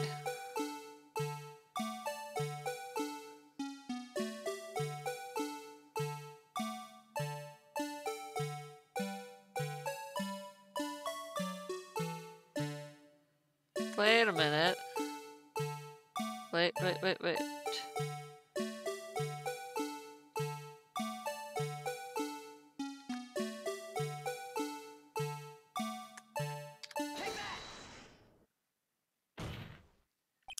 The thing that's strange about this video has got to be this. Officer Meekins. Sir, do you mean me, sir? As I understand, the locker apparatus works like this. When you grab the handle, a sensor reads your fingerprints if it's a match. Ow. The light turns on and the lock is released. According to my very limited experience, that is the way I understand it, sir. If so, then something is seriously wrong with this picture.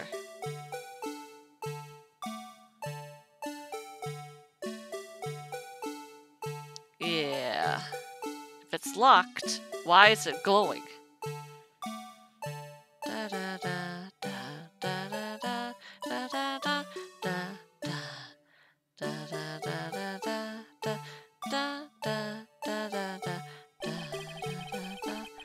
When the victim reaches for the handle to open the locker, let's rewind it a little earlier.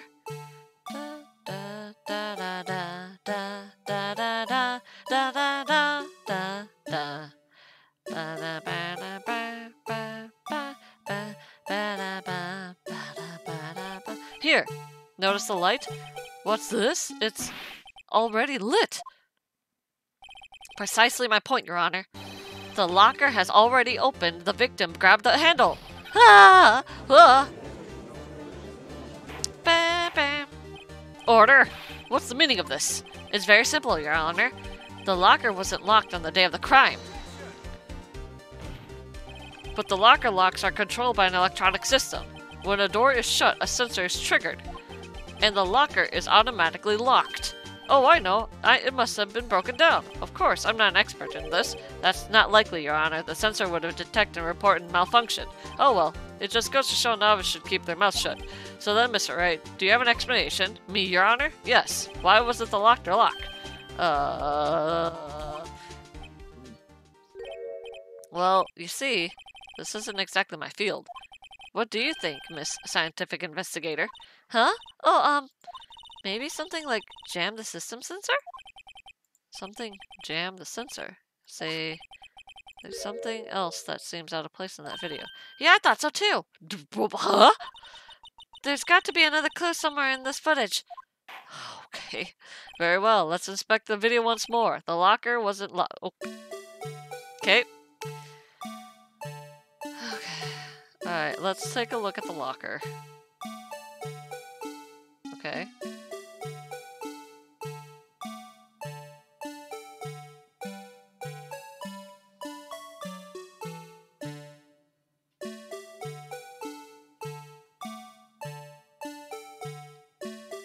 Whoa!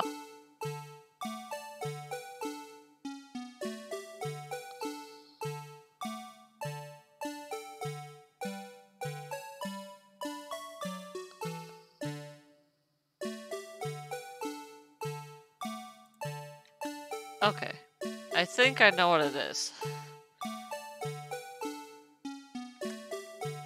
Wait, hold on. Hold on. Okay, this is gonna be very hard.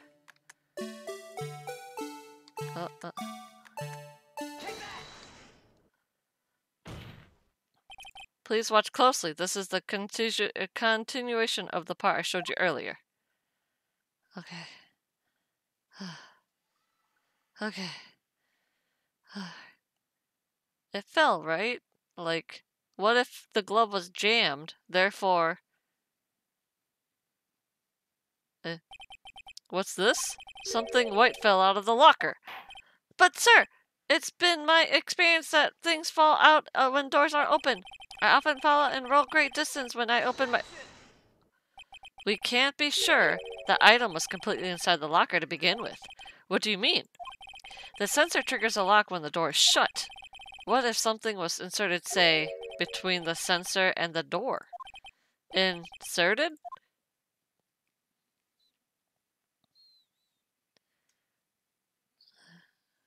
Ba ba ba da da da da da da da da da da da da da da da da. This thing wasn't inside the locker. It was stuck between the door and the sensor. Oh, I understand now, sir. It's just like my tie. 2 out of 3 times it gets stuck in the door when I get out of my patrol vehicle, sir. Huh? Instead of the door closing, my tie chokes me. But the object would have been extremely thin to fit in the door. Not only that, it would also have blocked electrical currents. It would need to be an insulator. Yes, an insulator. But the crime scene, there just might have been something that fits the description. But sir, by insulator, you don't mean... I think I finally got... Very well. Will the defendant please present the relevant evidence? What was this insulator that was stuck in the locker door? Well, it's this glove. Electricity and rubber gloves don't match. Or don't work well together. I found this near the locker, a thin rubber glove. But we can't be sure that was in the victim's locker. It has a tag that says SL9 incident. The video seems to decide the victim opening the locker, but that isn't the case. The lit lamp attests to this. On that day of the crime, even I could have opened that locker. Is this not so, Officer Meekins? Sir, it would appear so, sir.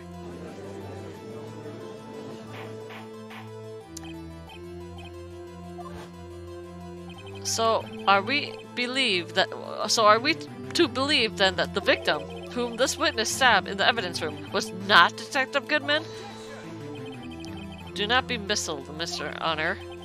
What do you mean, Mr. Edgeworth? The defendant was merely demonstrated that possibility and nothing more. The victim in the video was indeed Bruce Goodman. The prosecution will offer one more testimony to prove this. What? Officer Meekins, please testify about this. Sir, me, sir? I'm not sure what you're referring to, sir. Oh, you mean that, sir? Of course, sir. Oh, God, is this a joke? Very well, begin your testimony. Mystery Man 2.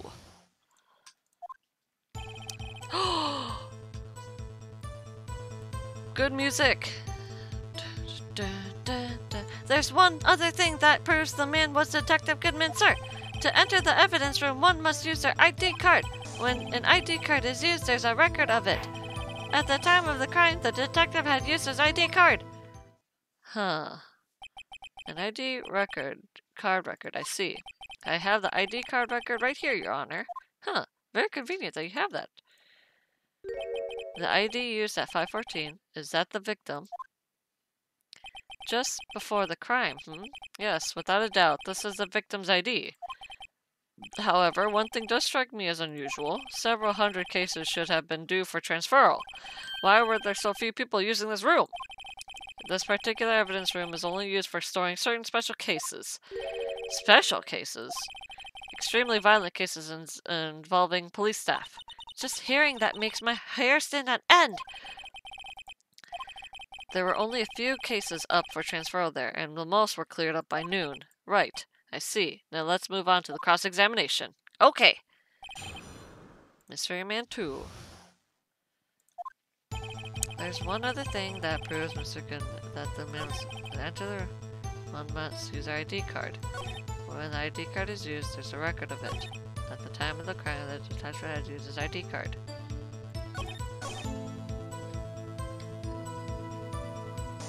Hold it. Is that card hanging from your neck one of these ID cards?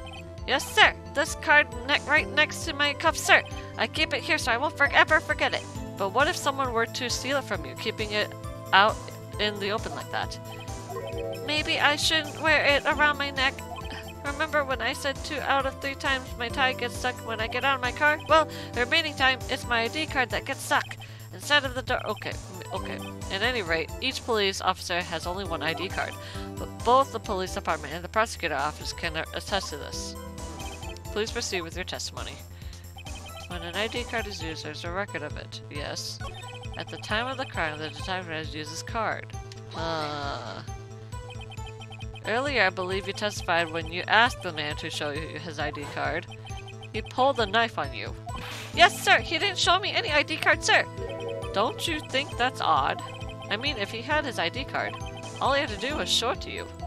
There wouldn't be any reason to draw a knife. Maybe he just panicked. Mr. Wright, what do you think? I'm confused. What? The problem with this ID testimony is far too obvious. It's not like Edward to miss something like this. You're thinking too hard about it. Come on, let's show him what we got.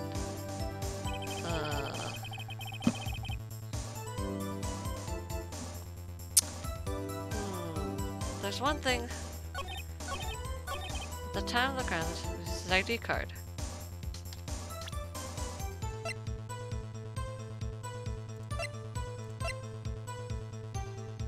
Found at the prosecutor's office crime scene. How could he have used it if this was at the crime scene? Wait a moment, Officer Meekins.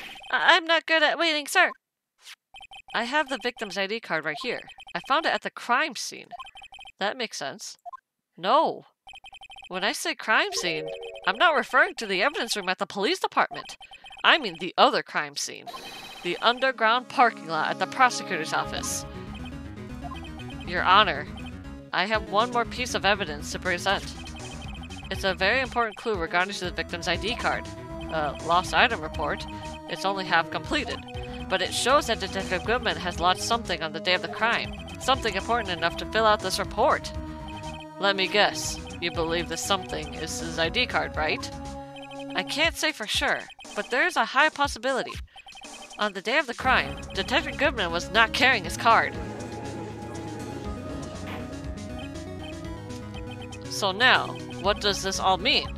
It can only mean one thing. It doesn't even require much thought. The man Officer Meekins encountered in the evidence room was not Detective Goodman, but rather a man who stole his ID card.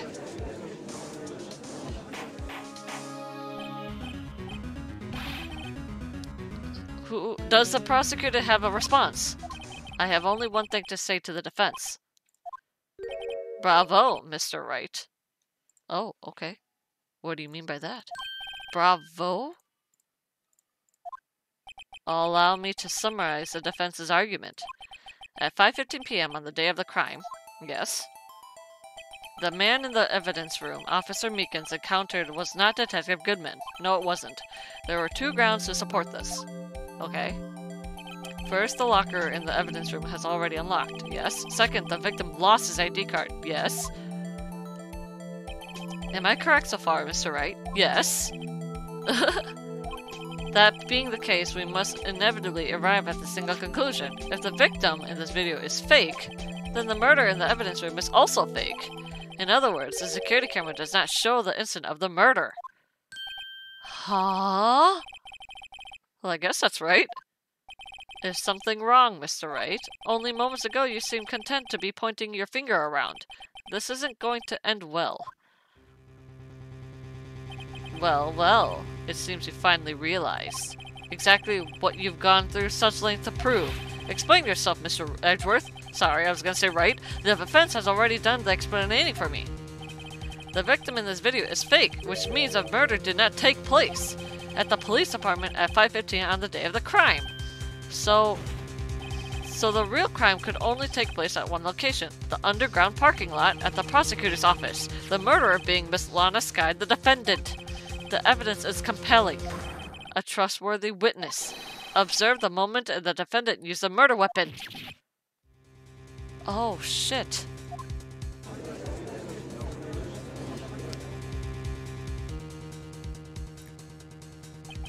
I knew that testimony was way too shabby. It was all a trap from the beginning.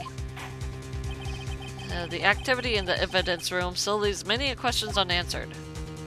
Who exactly was the victim Officer Meekins encountered? And where did this person disappear to? However, this trial's purpose is to examine only the murder of the Detective Goodman. Just so, Your Honor. Mr. Wright, you have to do something or else, Lana!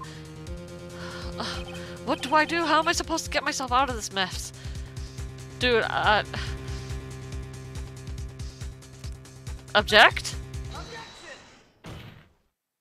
One moment, Your Honor. What now, Mr. Wright? Don't tell me you're objecting to what you've just proven.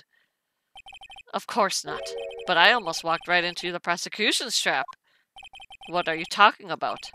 This cross-examination has proven one thing and one thing only. The security video did not show the actual murder. Yes, that's true. Uh-huh. Uh-huh. Yep. Yep. Lovely. Great. Nice. Ooh. Yes. Beautiful. Look at him. Being all cutes. Huh? Wait! Right there! However, it cannot be said that it's unrelated to the murder in the parking lot.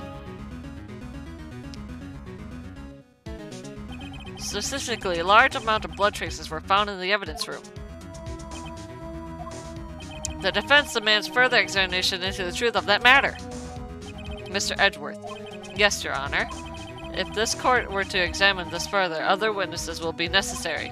Is the prosecution prepared? I'm sorry, Your Honor. The prosecution considered the incident of the police department to be unrelated. We have not prepared any other witnesses for this incident. This just might be my chance. Time to call a certain Texas Ranger to the stand. Mr. Wright, do you mean? Your Honor, the defense would like to request a specific witness. Oh, whom do you have in mind? Someone we have reason to believe knows the truth behind the activities that took place in the evidence room. The prosecution requests to hear this person's name before deciding whether or not to comply. Very well then, Mr. Wright. This person whom you would have to testify, what is his or her name? Oh my god, I have to pick? Unfortunately, Jake Marshall. Officer Jake Marshall. Why him? He's in charge of the evidence room. I feel we should hear what he has to say. The prosecution agrees to the defendant's request. Since he was responsible for guarding the room, we should hear his testimony. Fortunately, he works in the police department.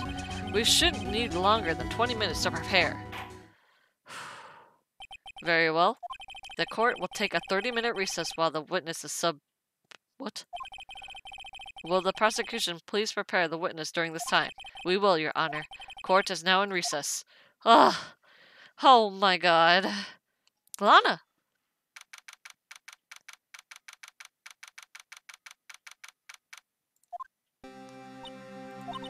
There's no stopping you, is there, Mr. Wright? What do you mean, huh? You called for Jake Marshall. It seems you figured everything out. What do you mean by this? Lana, you're the one who knows everything! Emma, you always know everything. Why don't you just tell us? Mr. Wright is trying his hardest to protect you. I don't recall ever asking for his protection. How can you be so cold? Don't you trust us? Don't you trust me? Hope I'm not interrupting anything. Hey, Gumshoe!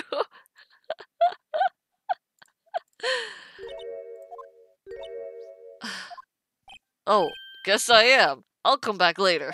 Alright, bye! Gumshoe, wait! What is it?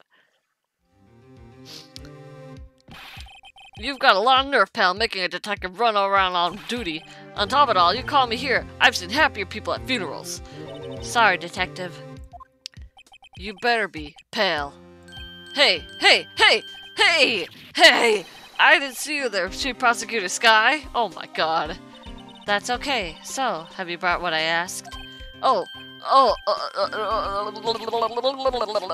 You mean this, right? My apologies, Detective. Due to my present circumstances, I was forced to use Mr. Wright's name when making my request. My name? Never in a million years would I have thought it was you who asked me. Could I bother you to bring me the SL9 incident files? I'll need them by noon. I'll talk about crazy. The SL9 incident? But Lana, that's... I thought Mr. Wright might need them, so I had them brought here. Here, you might do well to read them. I can't believe you, the Chief Prosecutor, were a witness in that case. Miss Skye was a witness? Files for the Joe Dar killings solved 2 years ago. Take it from me. You don't want anything to do with serial murders.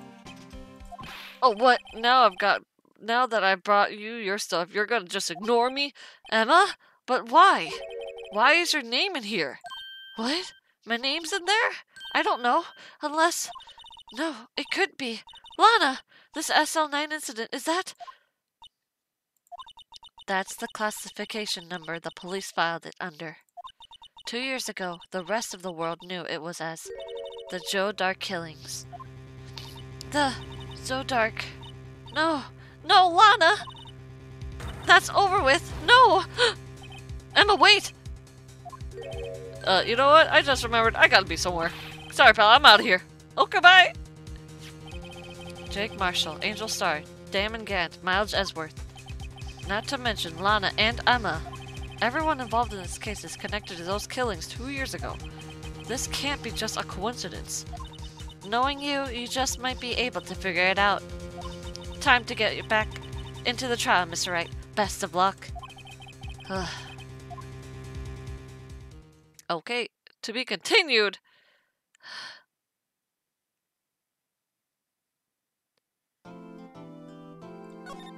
I'm not done with this trial yet, girl.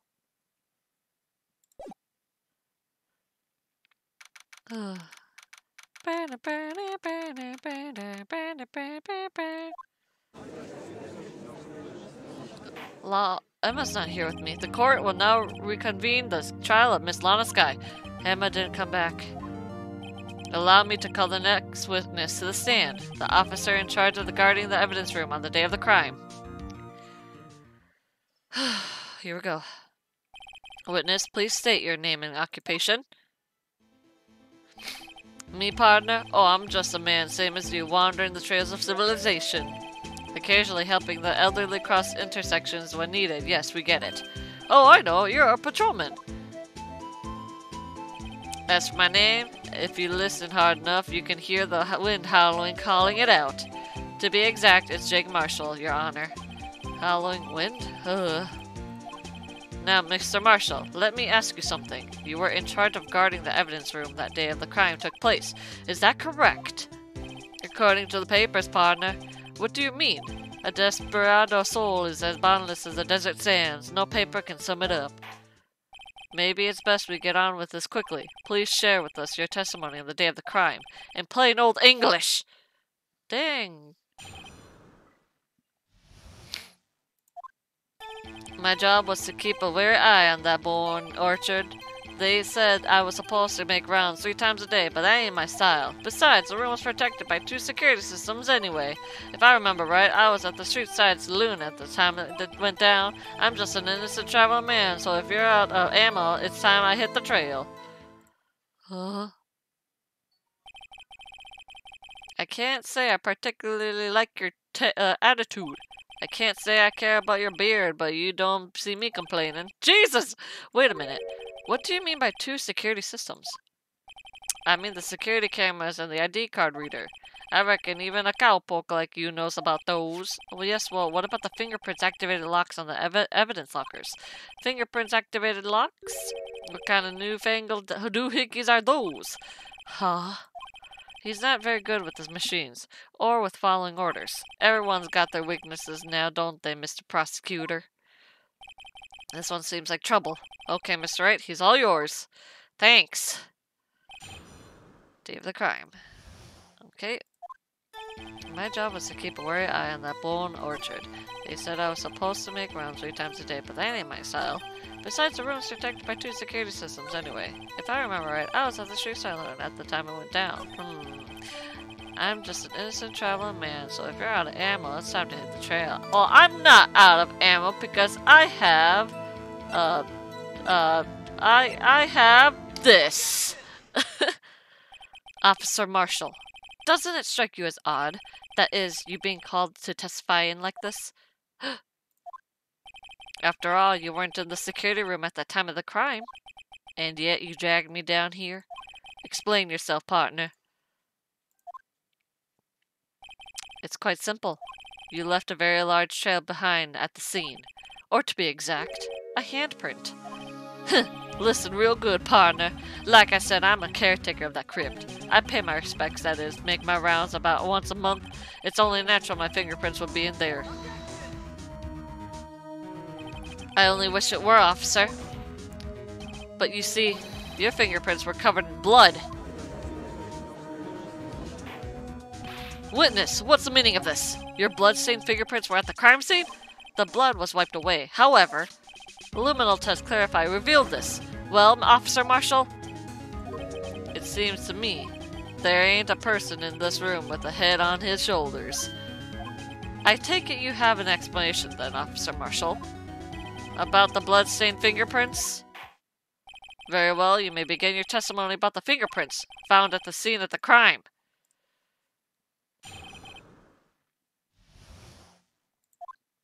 Like I said, it's only natural for my fingerprints to be in the evidence room. One of them just happened to be at the same place as the bloodstained handprint.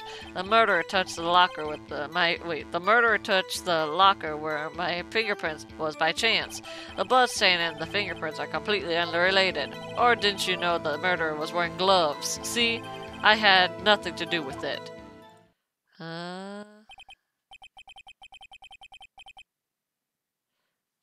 The witness's explanation appears valid, although there is a room for doubt. Life wouldn't be fun without any doubt, partner. The defense may now cross-examination this witness. How do you know that the person was wearing gloves?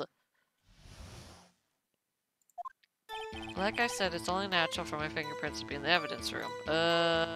Okay. One of them just happened to be at the same place as the bloodstained fingerprints. The murderer touched the locker where my fingerprints was by chance. The bloodstain and the fingerprint are completely underrated. I don't think so. Or didn't you know the murderer was wearing gloves?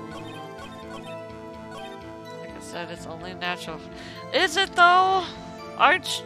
But that's because you, how did you put it, pay your respects once a month? Yeah, that's right. That and one more thing. That locker happens to be mine. What? What do you mean? I mean what I said. The one that has this? That's the locker I used when I was a detective. The locker I still use. All that's in there now is a heap of broken dreams. I see.